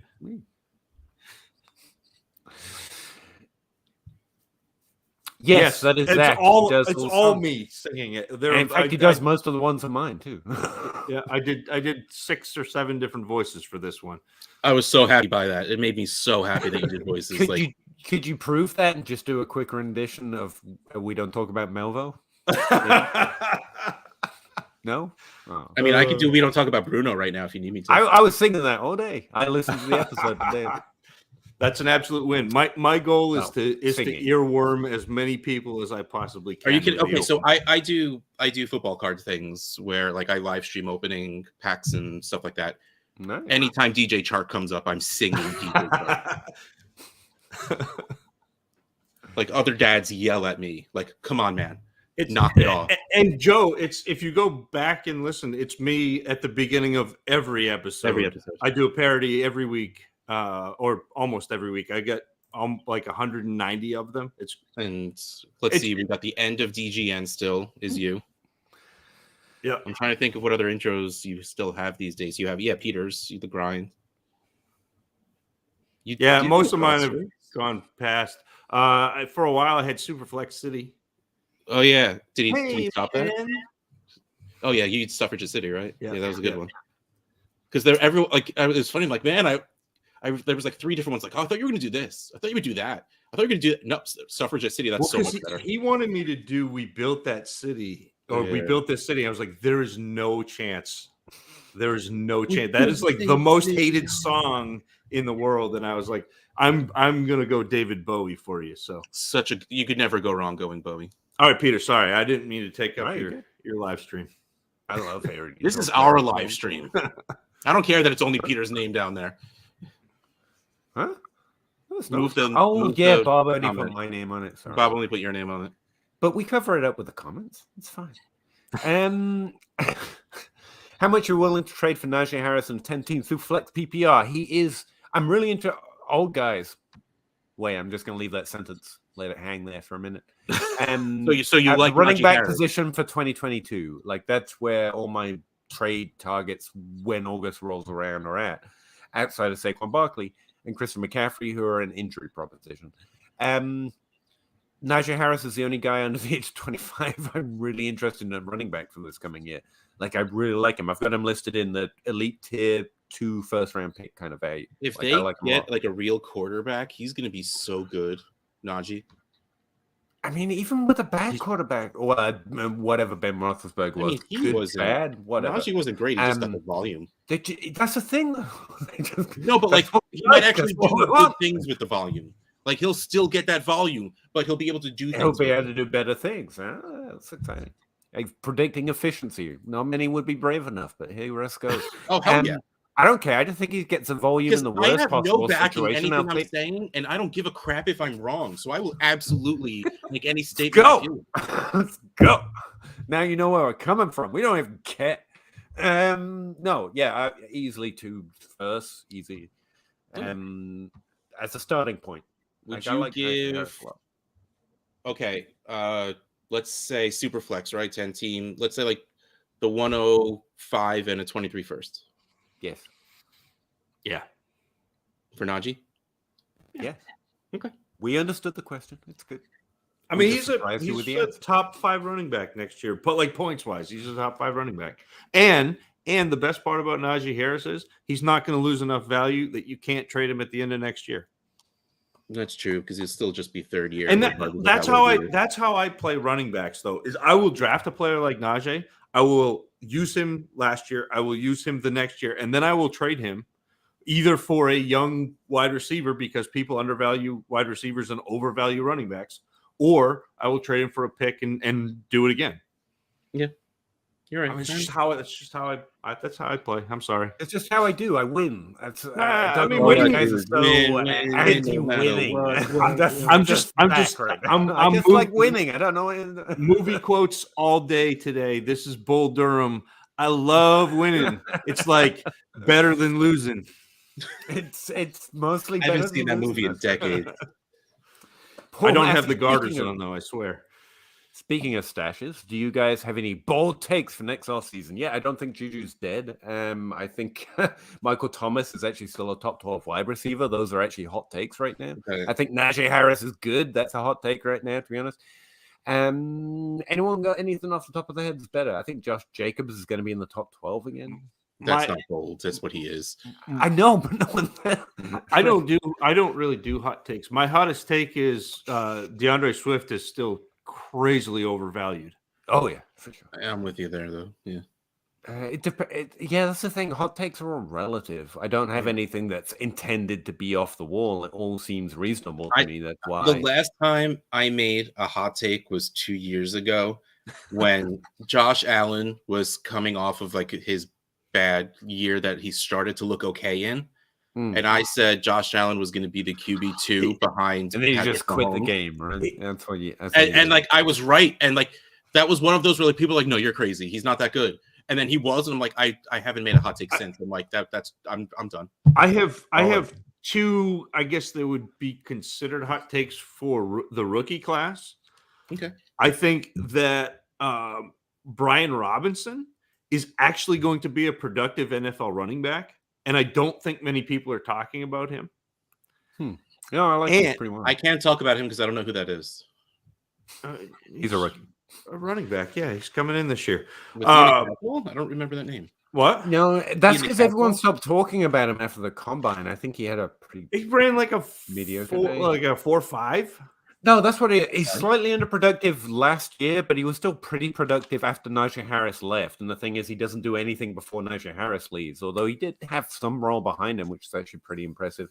1.9 adjusted yards per team attempt. I think he was decent last year. He wasn't Najee Harris, he wasn't Breece Hall, but he was decent. And if he goes to a team where he can be that grinder, I think he can do damage. Yeah, and I think he's got good enough hands. NFL loves Alabama. You know they're going to put him somewhere.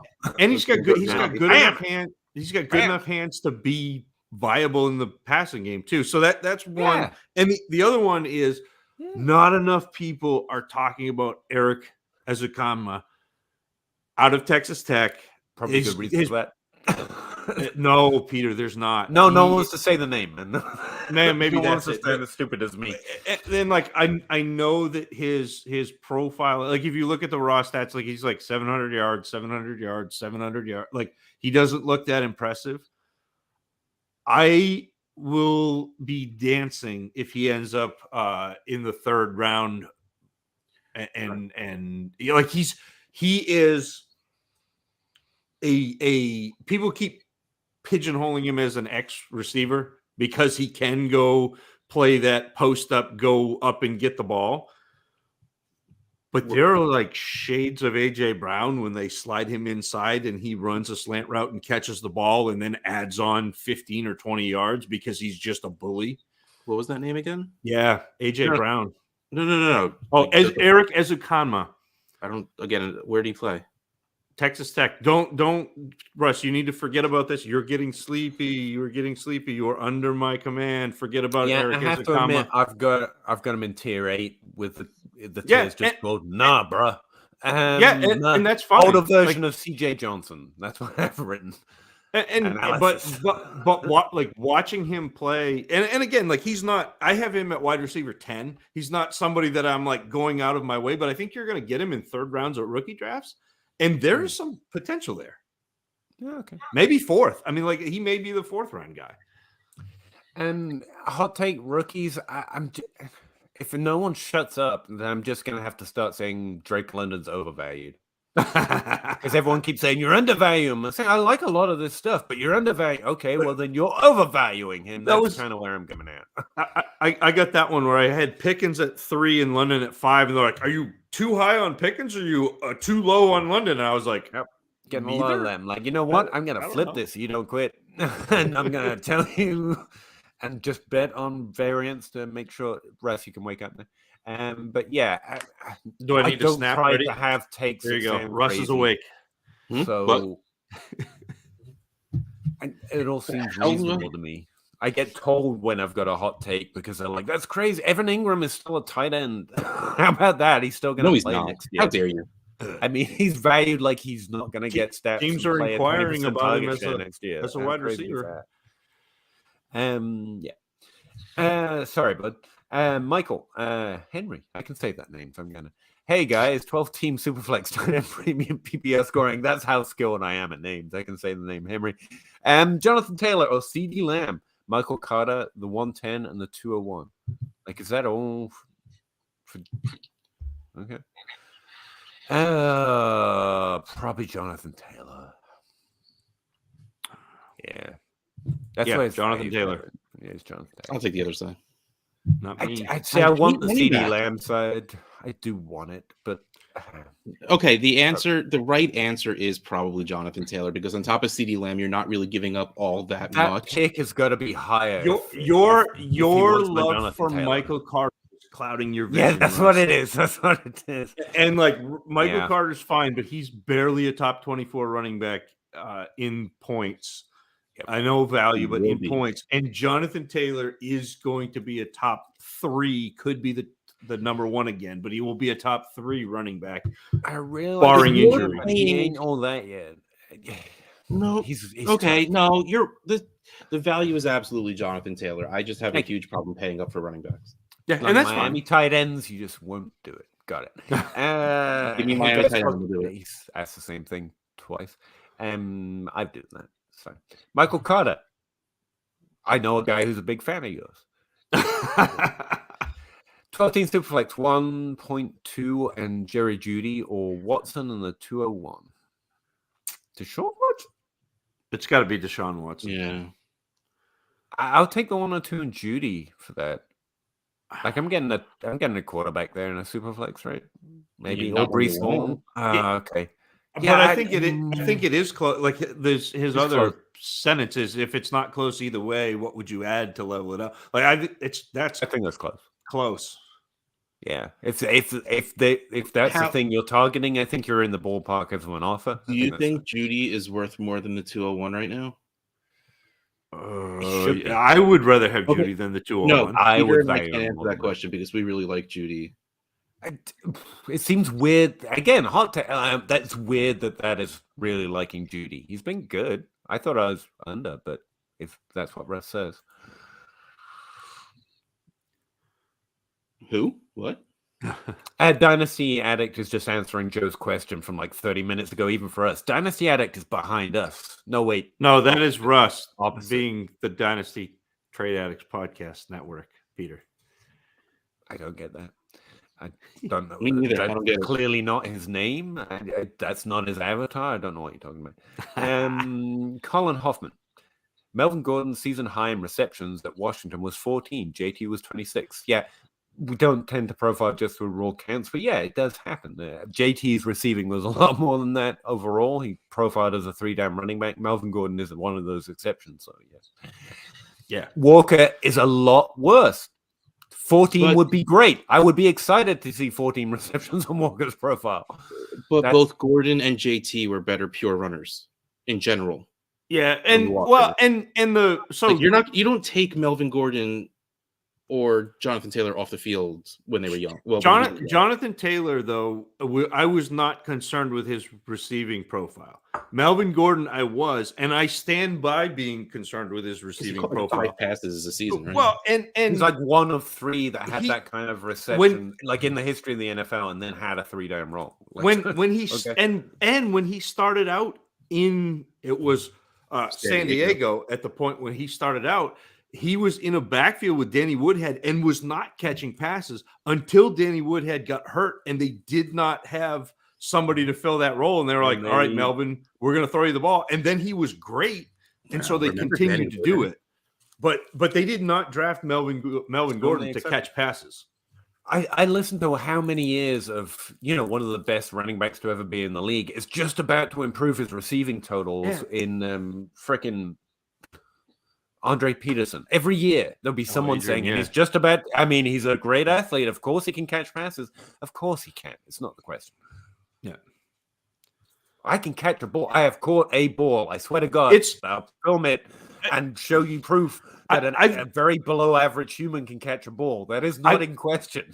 I've done this, Colin. I've done that, and this is not a hard and fast rule. This is just a box that I check. But I've done this for the last 6 years, and about 13% of running backs who catch 30 or more passes did not have at least one season of 20 catches in college. About 13%. So, I'm betting on the guys who catch passes to do it in the NFL because I'm right more often than not. Like, if Walker comes in and catches passes, great.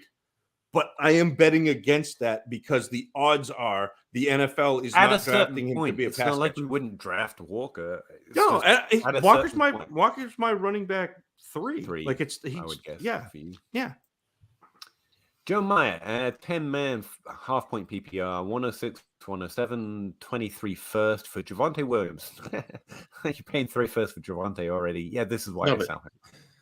But there's a second, first in 2024. I would pay that for Javonte.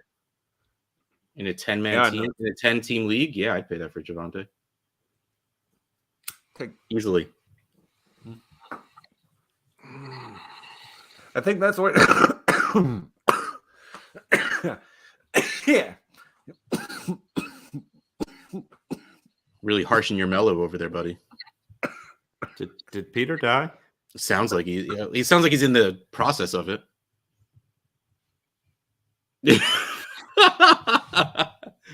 Nothing happened. I'm good. No, that's fine. Yeah, I'm good. It's really weird. Like, honestly, I didn't even see the 24 first, and I saw that 23 second coming back, and I said, yeah, I'd pay that for So give me that 24 first and Thielen on top of it. I'm absolutely in on taking that Javonte side.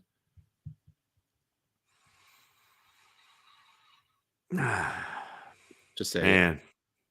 Say what you're thinking. Just say it out loud. No, I'm that's where its value's at, but I don't also sell at that value. That's just me. I don't know. He could be a difference maker, but I just. Peter, do you need some water? I do need to go get a drink. That's what you get for a player who's already being a difference maker. That's what I hope I can get. 3 firsts for any player is a great deal. Well, and that's, I mean, this was the opening to my podcast this week was we don't talk about Melgo, because if Melvin Gordon ends up back in Denver, then is Javonte worth all that?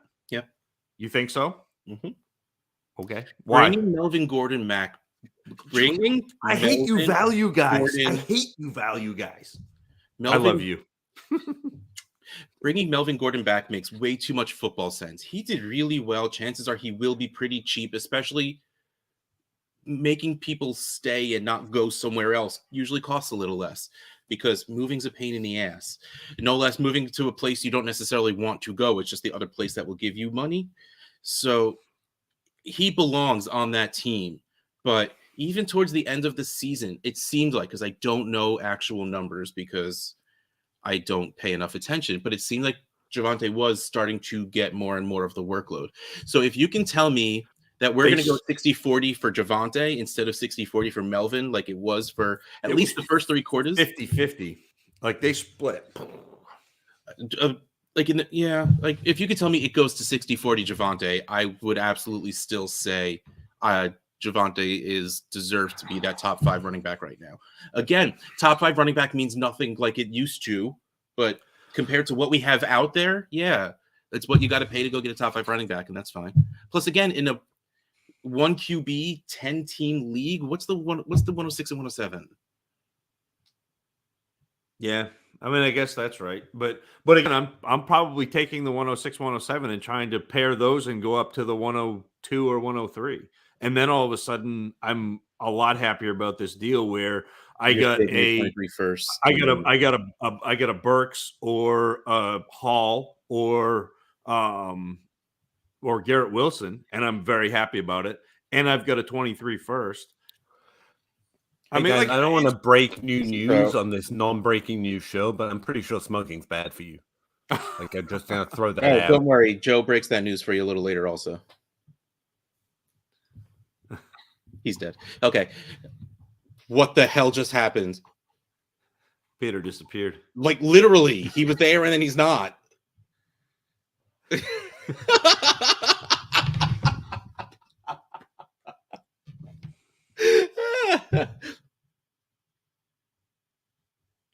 Are you frozen, Zach? No, I'm good. I was okay because you were just staring very intently. Yeah, no, I was reading Colin and Joe, where Colin said just something to keep in mind when discussing Walker's lack of receptions, and then Joe said it's not that he couldn't catch passes; it's more like he wasn't asked to. Is the wrong way to think about Kenneth Walker, and like to me, that's the trap with these players. The trap is you project out the dream, you project out the absolute ceiling, you project out what you want to happen. And what I do when I go through my film, and I try to be very careful about this, is not to project. This is what they do, this is what they don't do, and this is what they do occasionally that's really good, and this is what they don't do that's not great. And I try to give a full picture of, and then I bet on, I go back to my scouting for the last 6 years, and I bet on the things that I've seen to kind of guide me with what I think that these players will be. And look, I like Walker. I do. He is my running back 3 in this class, but there is a pretty good. There's a Hall, there's a tier break, there's a Spiller, there's a tier break, and then there is Kenneth Walker. I'm super blanking. Where did Walker go to school? Michigan State. Yeah, that's what I thought. Thank you. It has nothing to do with anything, but it's just. I don't think those criticizing the idea he will be less likely to catch passes really understands that we're entirely valuing that. Like, you add that to his game, we're really excited about him. Yeah, we're just pointing out that the range of outcomes is lower based on what he did, and it has signal. It's not like we're counting something that doesn't tend to predict a lack of receptions. It actually does. Could he be one of those few that do? Yes, and I value that extremely, but risk tolerance wise, he's just less likely. It's not that it's not there. It's not that I don't value or see the upside if he does. It's that it's notable to know when something has signal and actually indicates a less likely outcome. Just ignoring it because you see the upside, I mean, it's not what I do. Yeah, I'm pretty sure smoking's bad for you. Someone should mention that. Someone should put that out there into the world. Mitchell Grady, 203 or Juju, 12-team Superflex. I'll take Juju. Like I say, looking at the DLF Trade Finder app, his value seems a little higher than that, but ADP-wise, that seems to be what you have to pay, which is weird. But I'll let all day at that value. Joe Meyer, 10-team, 1 QB, half-point PPR, 106, 107, 203. I think we answered this, didn't we? Derrick Henry, season high reception. Have I gone back in time? His season high in the pros is 19. So, like, he's not a difference maker. He's a great running back, but not a difference making pass catcher. I want 30, 40, 50 receptions as a difference making pass catcher. I can dig for some more Albert O trivia to fill the chat right now. Be great. Well, should I the fact that Derrick Henry caught more than 4 passes. Like, it wasn't that he all of a sudden became a pass catcher. Like, that's the difference, because even though he was catching those passes at the end of 2 seasons ago, he still was only the RB3. Like, if he would have finished last season out, maybe, but we can't play that game. Should I trade Drew Lock for the 312 now, or 1 QB? In a 1 QB league, if Drew Lock has value, trade him. Yeah. Is it bad? I didn't even wait for the trade. It didn't matter. Jeez. Traded Lawrence Etienne and a 23 first for a 20 and a 23 second for a 22 second, and Mahomes. Oh my God! Jacobs stop throwing the word "for" every other word. That's a win. Third. I don't even care what he's reading. That's Mahomes. a win. Mahomes and Jacobs is the win. Yep. Joe. Alberto is unlikely to hit in the top 12 ever. Don't let me. Valid. Unlikely, relatively, but yes, very much so. Everyone wants, again, the signal is that Noah Fant was earning role at the position. We don't know if Alberto can. He's athletic. But he's still a lot good receiver in college. He could, but we don't know. Of other mouths there. And then there's a QB that has never used the tight end before. Yes, he has. Jimmy Graham was pretty as good much as Noah Fant has ever been used when Jimmy Graham was there. And the player has a lot more to do about it. The only time the end zones and third down. Yes, when there was but that's what tight ends are about. It's not like Jimmy Graham did well in fantasy. I mean, he was a top 10 tight end every year. Too. He didn't perform well on it, but it's not like Russell Wilson won't target the position if there's a player to target. He will. Russell Wilson ain't no dummy. I heard a tight end said something about just because he's not in Seattle anymore. No need to spread rumors, okay? He can hit an open receiver. He hurt me so bad. Half-point PPA, 12-team Superflex. Send Elijah Moore and Pollard in the second next year for Antonio Gibson. I hate it, but not this time. I don't need Gibson right now. I have no needs. I'll take the wide receiver and do it later. Yeah, it's fine. It's fine though. Yeah, I might see if I can get away with just doing Elijah Moore for Gibson first, if he really wanted to go get Gibson. That's fair, actually. Yeah, or more in the second, and hang on to Pollard, who's that 0 RB guy. Because in the event that Elliott gets injured, Pollard is going to be good. Pick one of those secondary pieces and drop it, and see if you can get away with. Well, first, I would honestly try and see if we could do more for Gibson, because there's hype on Moore, and then there's dislike on Gibson because of not doing well last year. But if I don't send my best offer first, and Zach hates me for it. But I would honestly Elijah Moore for Gibson. No. Elijah Moore and Pollard. No. Elijah Moore in a second. No. Fine. Elijah Moore, Pollard, and the second. Also, just do it in August. I got time to do all this. Let's do it. Let's do it in August. None of these things are changing in value. Gibson's got the running back gauntlet of injury, if nothing else. Do it in August. What do you if the Jets acquire, or I guess it's sign if he does get cut? If they sign, I saw something saying that Amari Cooper was linked to the Jets. Yeah, that does diminish Moore's value, in the eyes of the community. Okay, I mean he just held off CeeDee Lamb for 2 years. He didn't hold him off; they just played well together.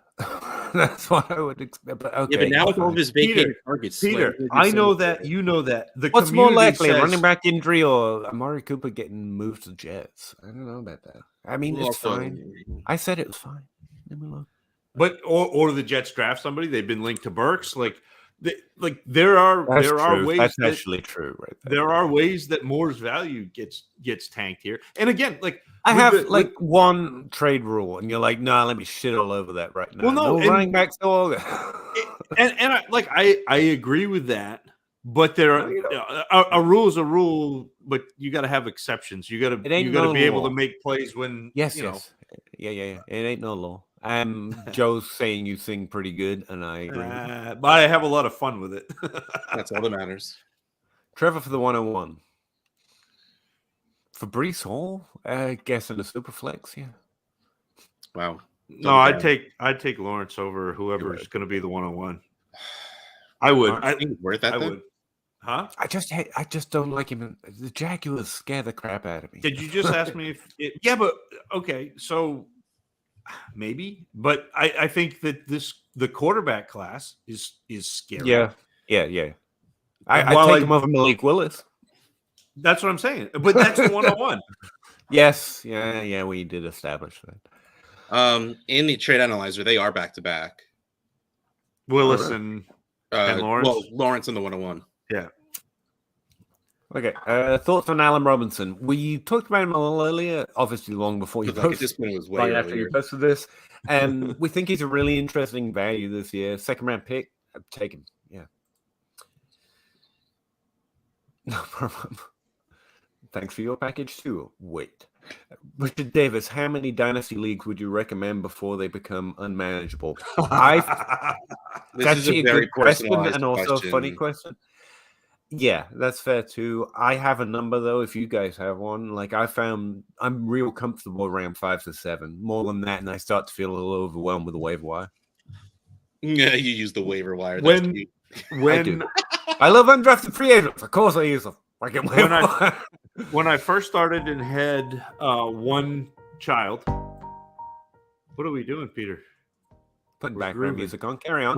When I first started doing Dynasty and I had one child, I was in 14 or 15, which was fine. And I know, Russ, it's child's play. But now that I have kind of pulled back a little bit from doing the every week show and all of the grind, I am in 6 and very comfortable. I was going to say, I started at a 20, like a fresh 20. When I found a place to play Dynasty, I was like, sign me up. And I enjoyed the crap out of it. I went up to 30. I had a little bit more than that at one point. But I get economy of scale. Eventually, I moved down. And honestly, around 5 to 7 is really my comfort spot. I want to add more, but I know not to. And Russ was right, Richard, though, when he said that this is very personal. Yeah. Because I think it differs for everybody. It's whatever your bandwidth is. Yeah. You should definitely experiment. And it takes a while to find good leagues with players you enjoy playing with. So, sorry, that's also much more important than the amount of leagues. Quality over quantity for sure. Yeah. But, I started Dynasty, and I was in 3 leagues before my first season started. Then the next season after, it went up to 16. The season after that, it literally went to about 32. That was much. It's so addictive. I scaled back. Right now, I'm in 19. And I feel good with 19. Getting it below 20 was, and honestly, it's only because I run so many. I run 15 leagues, one of which is a 48 team league that has a decent amount of commissioner work involved in it. But I fucking love that Harry Potter league. I don't care. So just leagues where you're like, I don't care. I don't care. I'm adding that. Yeah, and that was me running a league where I'm like, oh man, I love this idea too much to not do it, even though it sounds like too much work. But I'm very happy at my 19 leagues because I run 15, so I'm in 4 leagues I don't run. Yeah. It's very personal. I would see if you're comfortable. I wouldn't do what I did, which was run out and sign up for 20 and then try to find your right number. I would move slower. Yeah, joining leagues is a lot exciting of and fun. I get it. Leagues are going to be everywhere forever. Don't feel like you need to rush to join them. Actually, I mean, because we didn't do this in the beginning. We just joined leagues because there were openings. Find the right league anyway. Don't get overexcited because especially if you're looking now, you have 5-6 months before the season starts, and there's gonna be startups the day before the season starts, and people are gonna want to finish their startup draft in that one day. There are degenerates. Don't worry about it. I would say mocks and also best ball drafts that I've since discovered fulfill some of that need to sign up for new startups for me. And also it's good training. I mean, the more mocks, not so much, but the best ball stuff at least, I find it pretty good to get a handle on where people are at and different players. And they fulfill some of that need for me in the game. I had to find a supplement for starting new leagues because I found where I was comfortable and you can't keep adding, but best ball draft. Crazy Lady's good with 3 leagues because they're also high stakes. So that's the thing. It's all about It is, and it's sometimes 3 leagues you can savor those. You can deep dive into them, and that's fun. And for you, Russ, you're a volume trader, and so having all of the leagues being able to do that, it really depends on what you love to do with your dynasty teams. And that's to me the fun about dynasty is you can kind of mold and shape, and there are so many variations, and you can create your own landscape of Dynasty. And that's, to me, the 6 leagues gives me enough rookie drafts because that's what I love. I love the rookie drafts, but it also keeps me with a narrow enough focus that it keeps me honest in my rookie evaluations, that when I am talking to you about rookies and I'm giving you my top 12 rookies, those are the players I'm drafting. And I will tell you, like, where Joe's playing in the high stakes league, I imagine there'll be more active players and more ready to respond. Yeah. And there's a balance with who you're playing with. With the number I have in the leagues, I mean, there's almost always something going on when I want there to be. Like there's a trade offer in one or a draft in another, and I never feel rushed. But sorry, I didn't mean to interrupt. I'm very curious if Joe is still around and listening. If you would, give me the details, like, you know, this many teams and such, and like the amount of trades that have gone on since the season ended. Like, I'm very curious to know how active like high stakes leagues are, because me personally, I'd be terrified. Like, there's real consequences to every single trade you make, which is why I love the low stakes. Like $42, which really is only really 36 because so much goes to charity in our leagues. It's just like, whatever, that's fine. I could screw around for that little money. Yeah. And told me to sound like a dick if $36 is a lot to other people, but like, it's comparatively low stakes because the average league is $50. So like, to be able to have that lower buy-in, to just be like, let's have a little bit of extra fun, like, that's my jam. Right. Richard Davis says can't play in redraft anymore on both his leagues. Won last year. Didn't have near as much fun as playing this 0 and 5 dynasty team that you're real building. I think a lot of people that get pulled to dynasty, I think most people play fantasy, love the sleepers, love trying to grab what you can that no one else sees coming to outdraft someone. And you can just have so much fun with that with dynasty. Even though sleepers suck harder when you get to dynasty, we just love it. Yeah. Mahomes, Dak, Lance, Lamb, Chase, Jefferson, Pitts, and 323 first. Yeah, that's the rebuild. Fun. Yeah. Would you trade the 106 and a 23 first for the 101 in one QB? In one QB? No. Brees Hall. Yeah, but like, what are you getting at 106? Is it worth?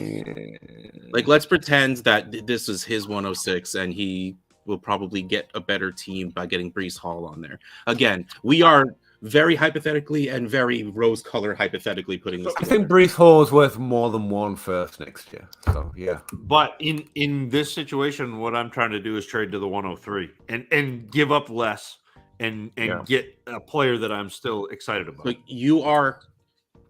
I am. Instead of spending enough to get to Brees Hall, you'd be happy to spend less to get to the 103 to take Burks or Wilson. Because I think that's the.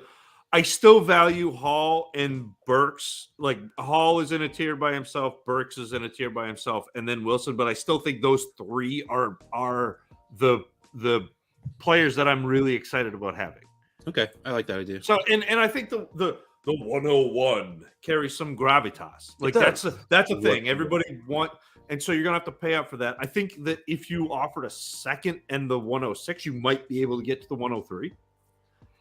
Oh yeah, I would much rather do that than adding the 22 first. And so that's when you spell it out, I'm all on board with you. That's yeah. ETN or Dalvin? I'm still taking Dalvin. Dalvin, yeah. Yep. Me too. That he's old. Talking to Richard, talking to Joe. It's really fun to skip those. Not because I don't like talking to you guys, but, you know, we're really far behind. We always are. Richard Davis, I know I've got time for 3 at least with how much time I invest. Okay, but also you will find yourself being more efficient when you have to be. Like, again, I have 19 leagues. I have, you know, I use Chrome. You have the bookmark bar. I have a folder that just says fantasy football. I click that. There's a page for all of my leagues on Tuesday nights or whatever the hell when waivers go. Click one.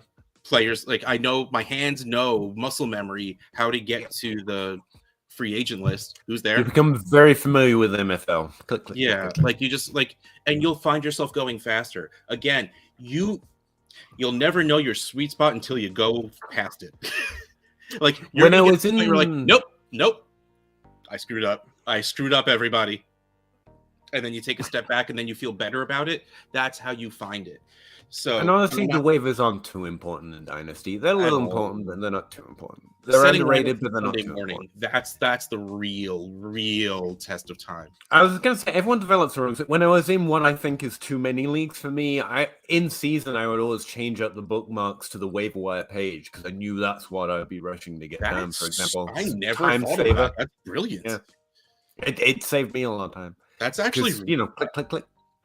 Like even setting lineups. I never.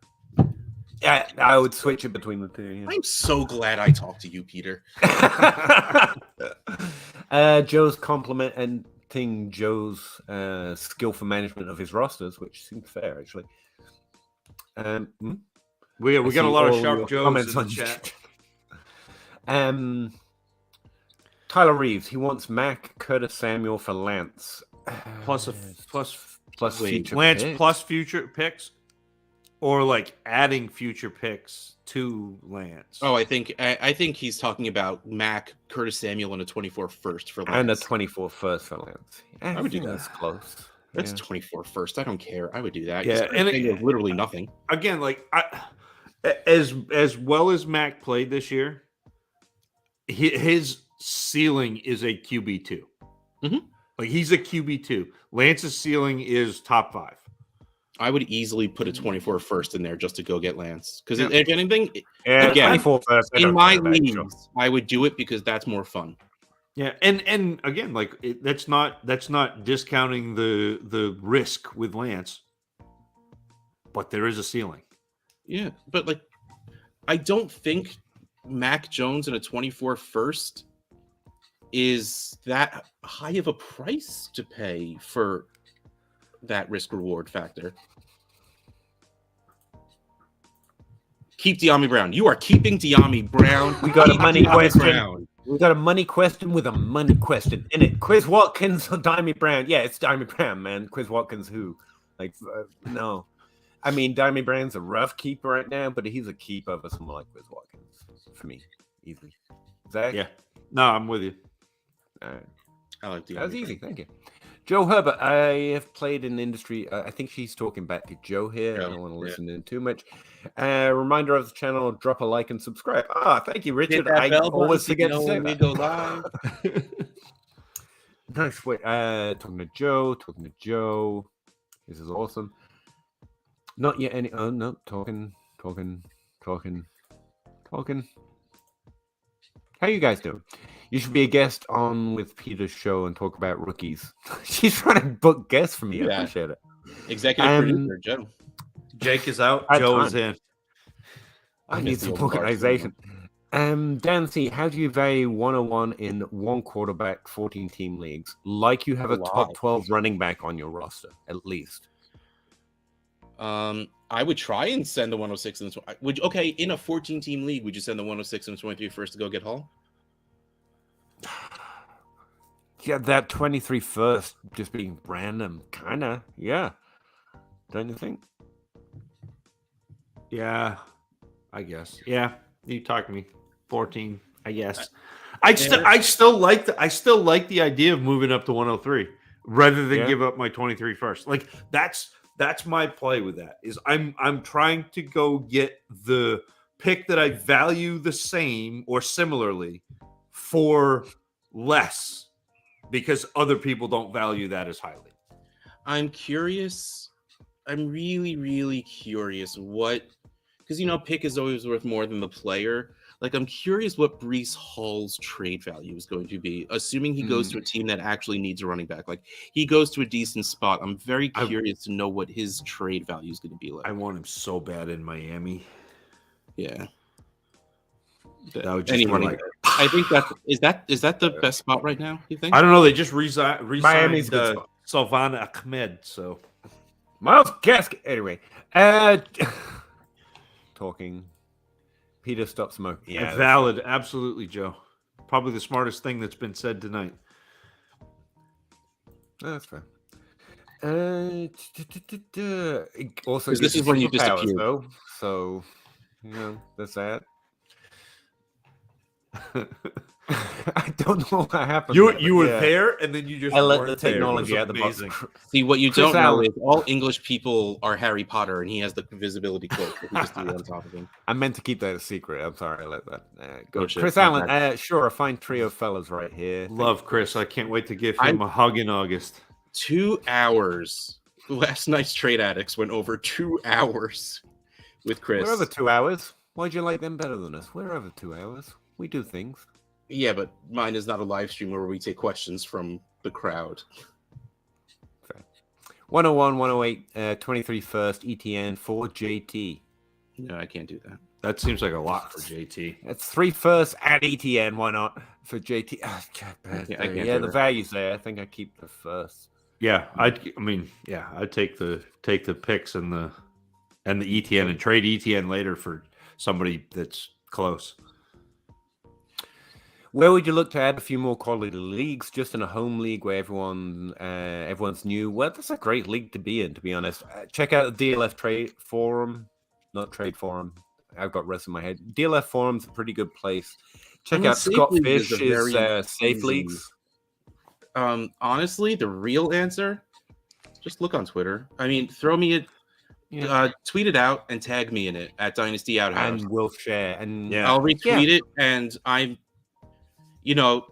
Trade Addicts. That's the kind of people that follow me, so that's the kind of people that will see your tweet that you're looking for a league. So it should get you in an active league. I'll retweet it. You'll have a bunch of dummies, and then you may be able to make some money. And then Peter will retweet it, and you'll get like 6 people that'll see it. But Peter has more followers than both of us put together. Both of us put together. Yes, that's the joke. Ow. That hurt. That's the one thing I've got. You're like, nah. Wow.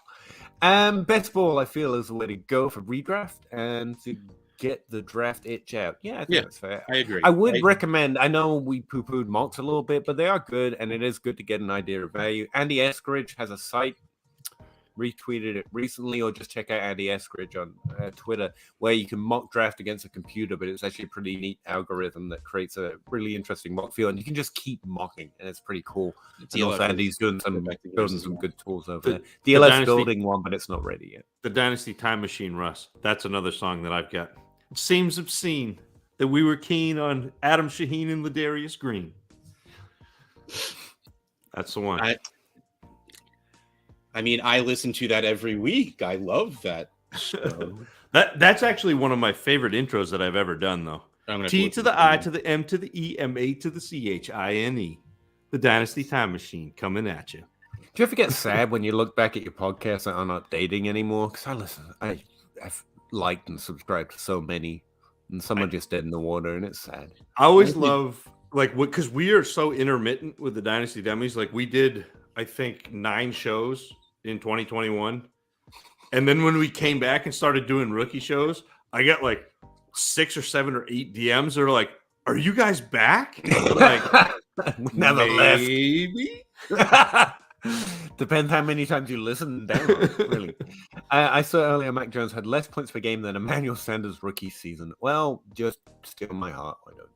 Wow. I'd like the idea of occasionally a pure passing quarterback making it. Okay, you said it's not. I know, Peter. I know you saw my tweet, but Mac Jones had 2 more pass attempts per game last year than Russell Wilson, and Mac Jones had a game where he threw the ball 3 times. Facts. Oh, facts. Sorry. More pointing energy. Joe, high stakes, especially on FFPC. Yeah, that's a place. Are very active due to shallow rosters. Even right now, I already have 3 huge trades in one, but I'm a very active manager too. I remember the first time I heard how FFPC rosters like shrink down to 16 or something like that. I'm like, nope, not even gonna look at it. Nope. Screw you. Can't have my depth. Can't do it. Edwin, sorry. Would you flip Burrow for Hurts in 2020? Absolutely. Oh, yes. Like, oh yeah. And I love Burrow, but the answer is 1,000% yes. Mm-hmm. He also has Watson, Fields, Mac Jones, Winston. Yeah, these details great, man. Don't even matter, but good to know. Lola, did I skip your question? Sorry.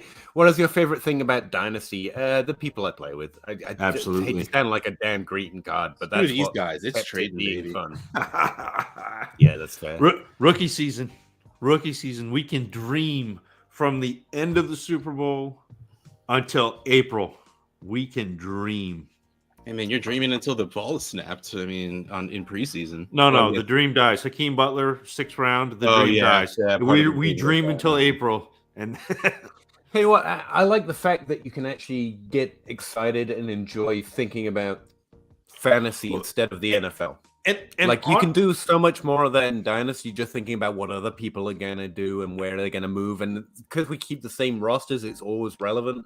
Whereas in redraft, it just all resets, and you can do so much more being a fan of fantasy than a fan of just the football game itself, and I like that a lot. And for me, the psychology, like because you're in the same league with the same people with the same teams, and so your margins now are the psychology, the edges, instead of, because everybody's got the same information. You're in a dynasty league. Most everybody's plugged in.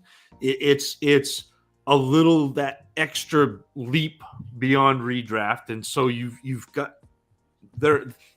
That's where the edges are, and so there's so much game theory and there's so much psychology that goes into Dynasty. That to me is what pops. I mean, that's usually what I talk about on the podcasts. In fact, this week I think J Mike and I are going to talk. He doesn't know this yet, but I'm going to talk about the asymmetrical approach to the game, because that's where you have to go if your league is plugged in. You've got to go to the edges. So, not to say I don't like redraft. Like, I miss it a lot. That's part of why I like best ball drafts, because it is fun to be able to go for the players you think are going to score the more points and not have to go per value. Like so many trades that we've mentioned tonight, I've been like, I hate it, and I hate hating things, believe it or not. So redraft is a bunch of fun. I'm not saying Dynasty is better. Yeah, that's fair. At all. It's just different things. You know, I got very done with redraft. That's fine.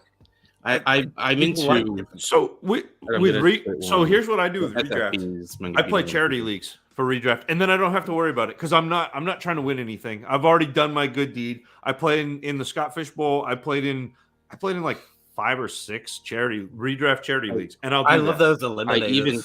I even told them that next year I'll give you money, but I'm not going to bother joining because I stopped paying attention. And I don't feel bad about not paying attention because I gave money to charity. I don't care. Not paying attention to a league, it's not cool. I traded Judy in the 22 third for Fant and the 22 103. I think that's solid. No, that's still very good. That's still good. Great value for Judy. And I mean, you're sad to get Judy after this, but I'd rather have Fant than the 22 third, and I'd rather have the 103 than Judy. So yeah. It's not looking too good of a trade. No, honestly, I think that's good. That's a trade I would try now to exploit the fact people are a little too low. Yeah, I still think that would be tough to hype around the trade.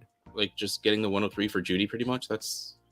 And he's also got Albert O. Tanner's just showing off. He's already got all the good value guys that are rising. I think he's just like, actually, I'm ahead of the curve.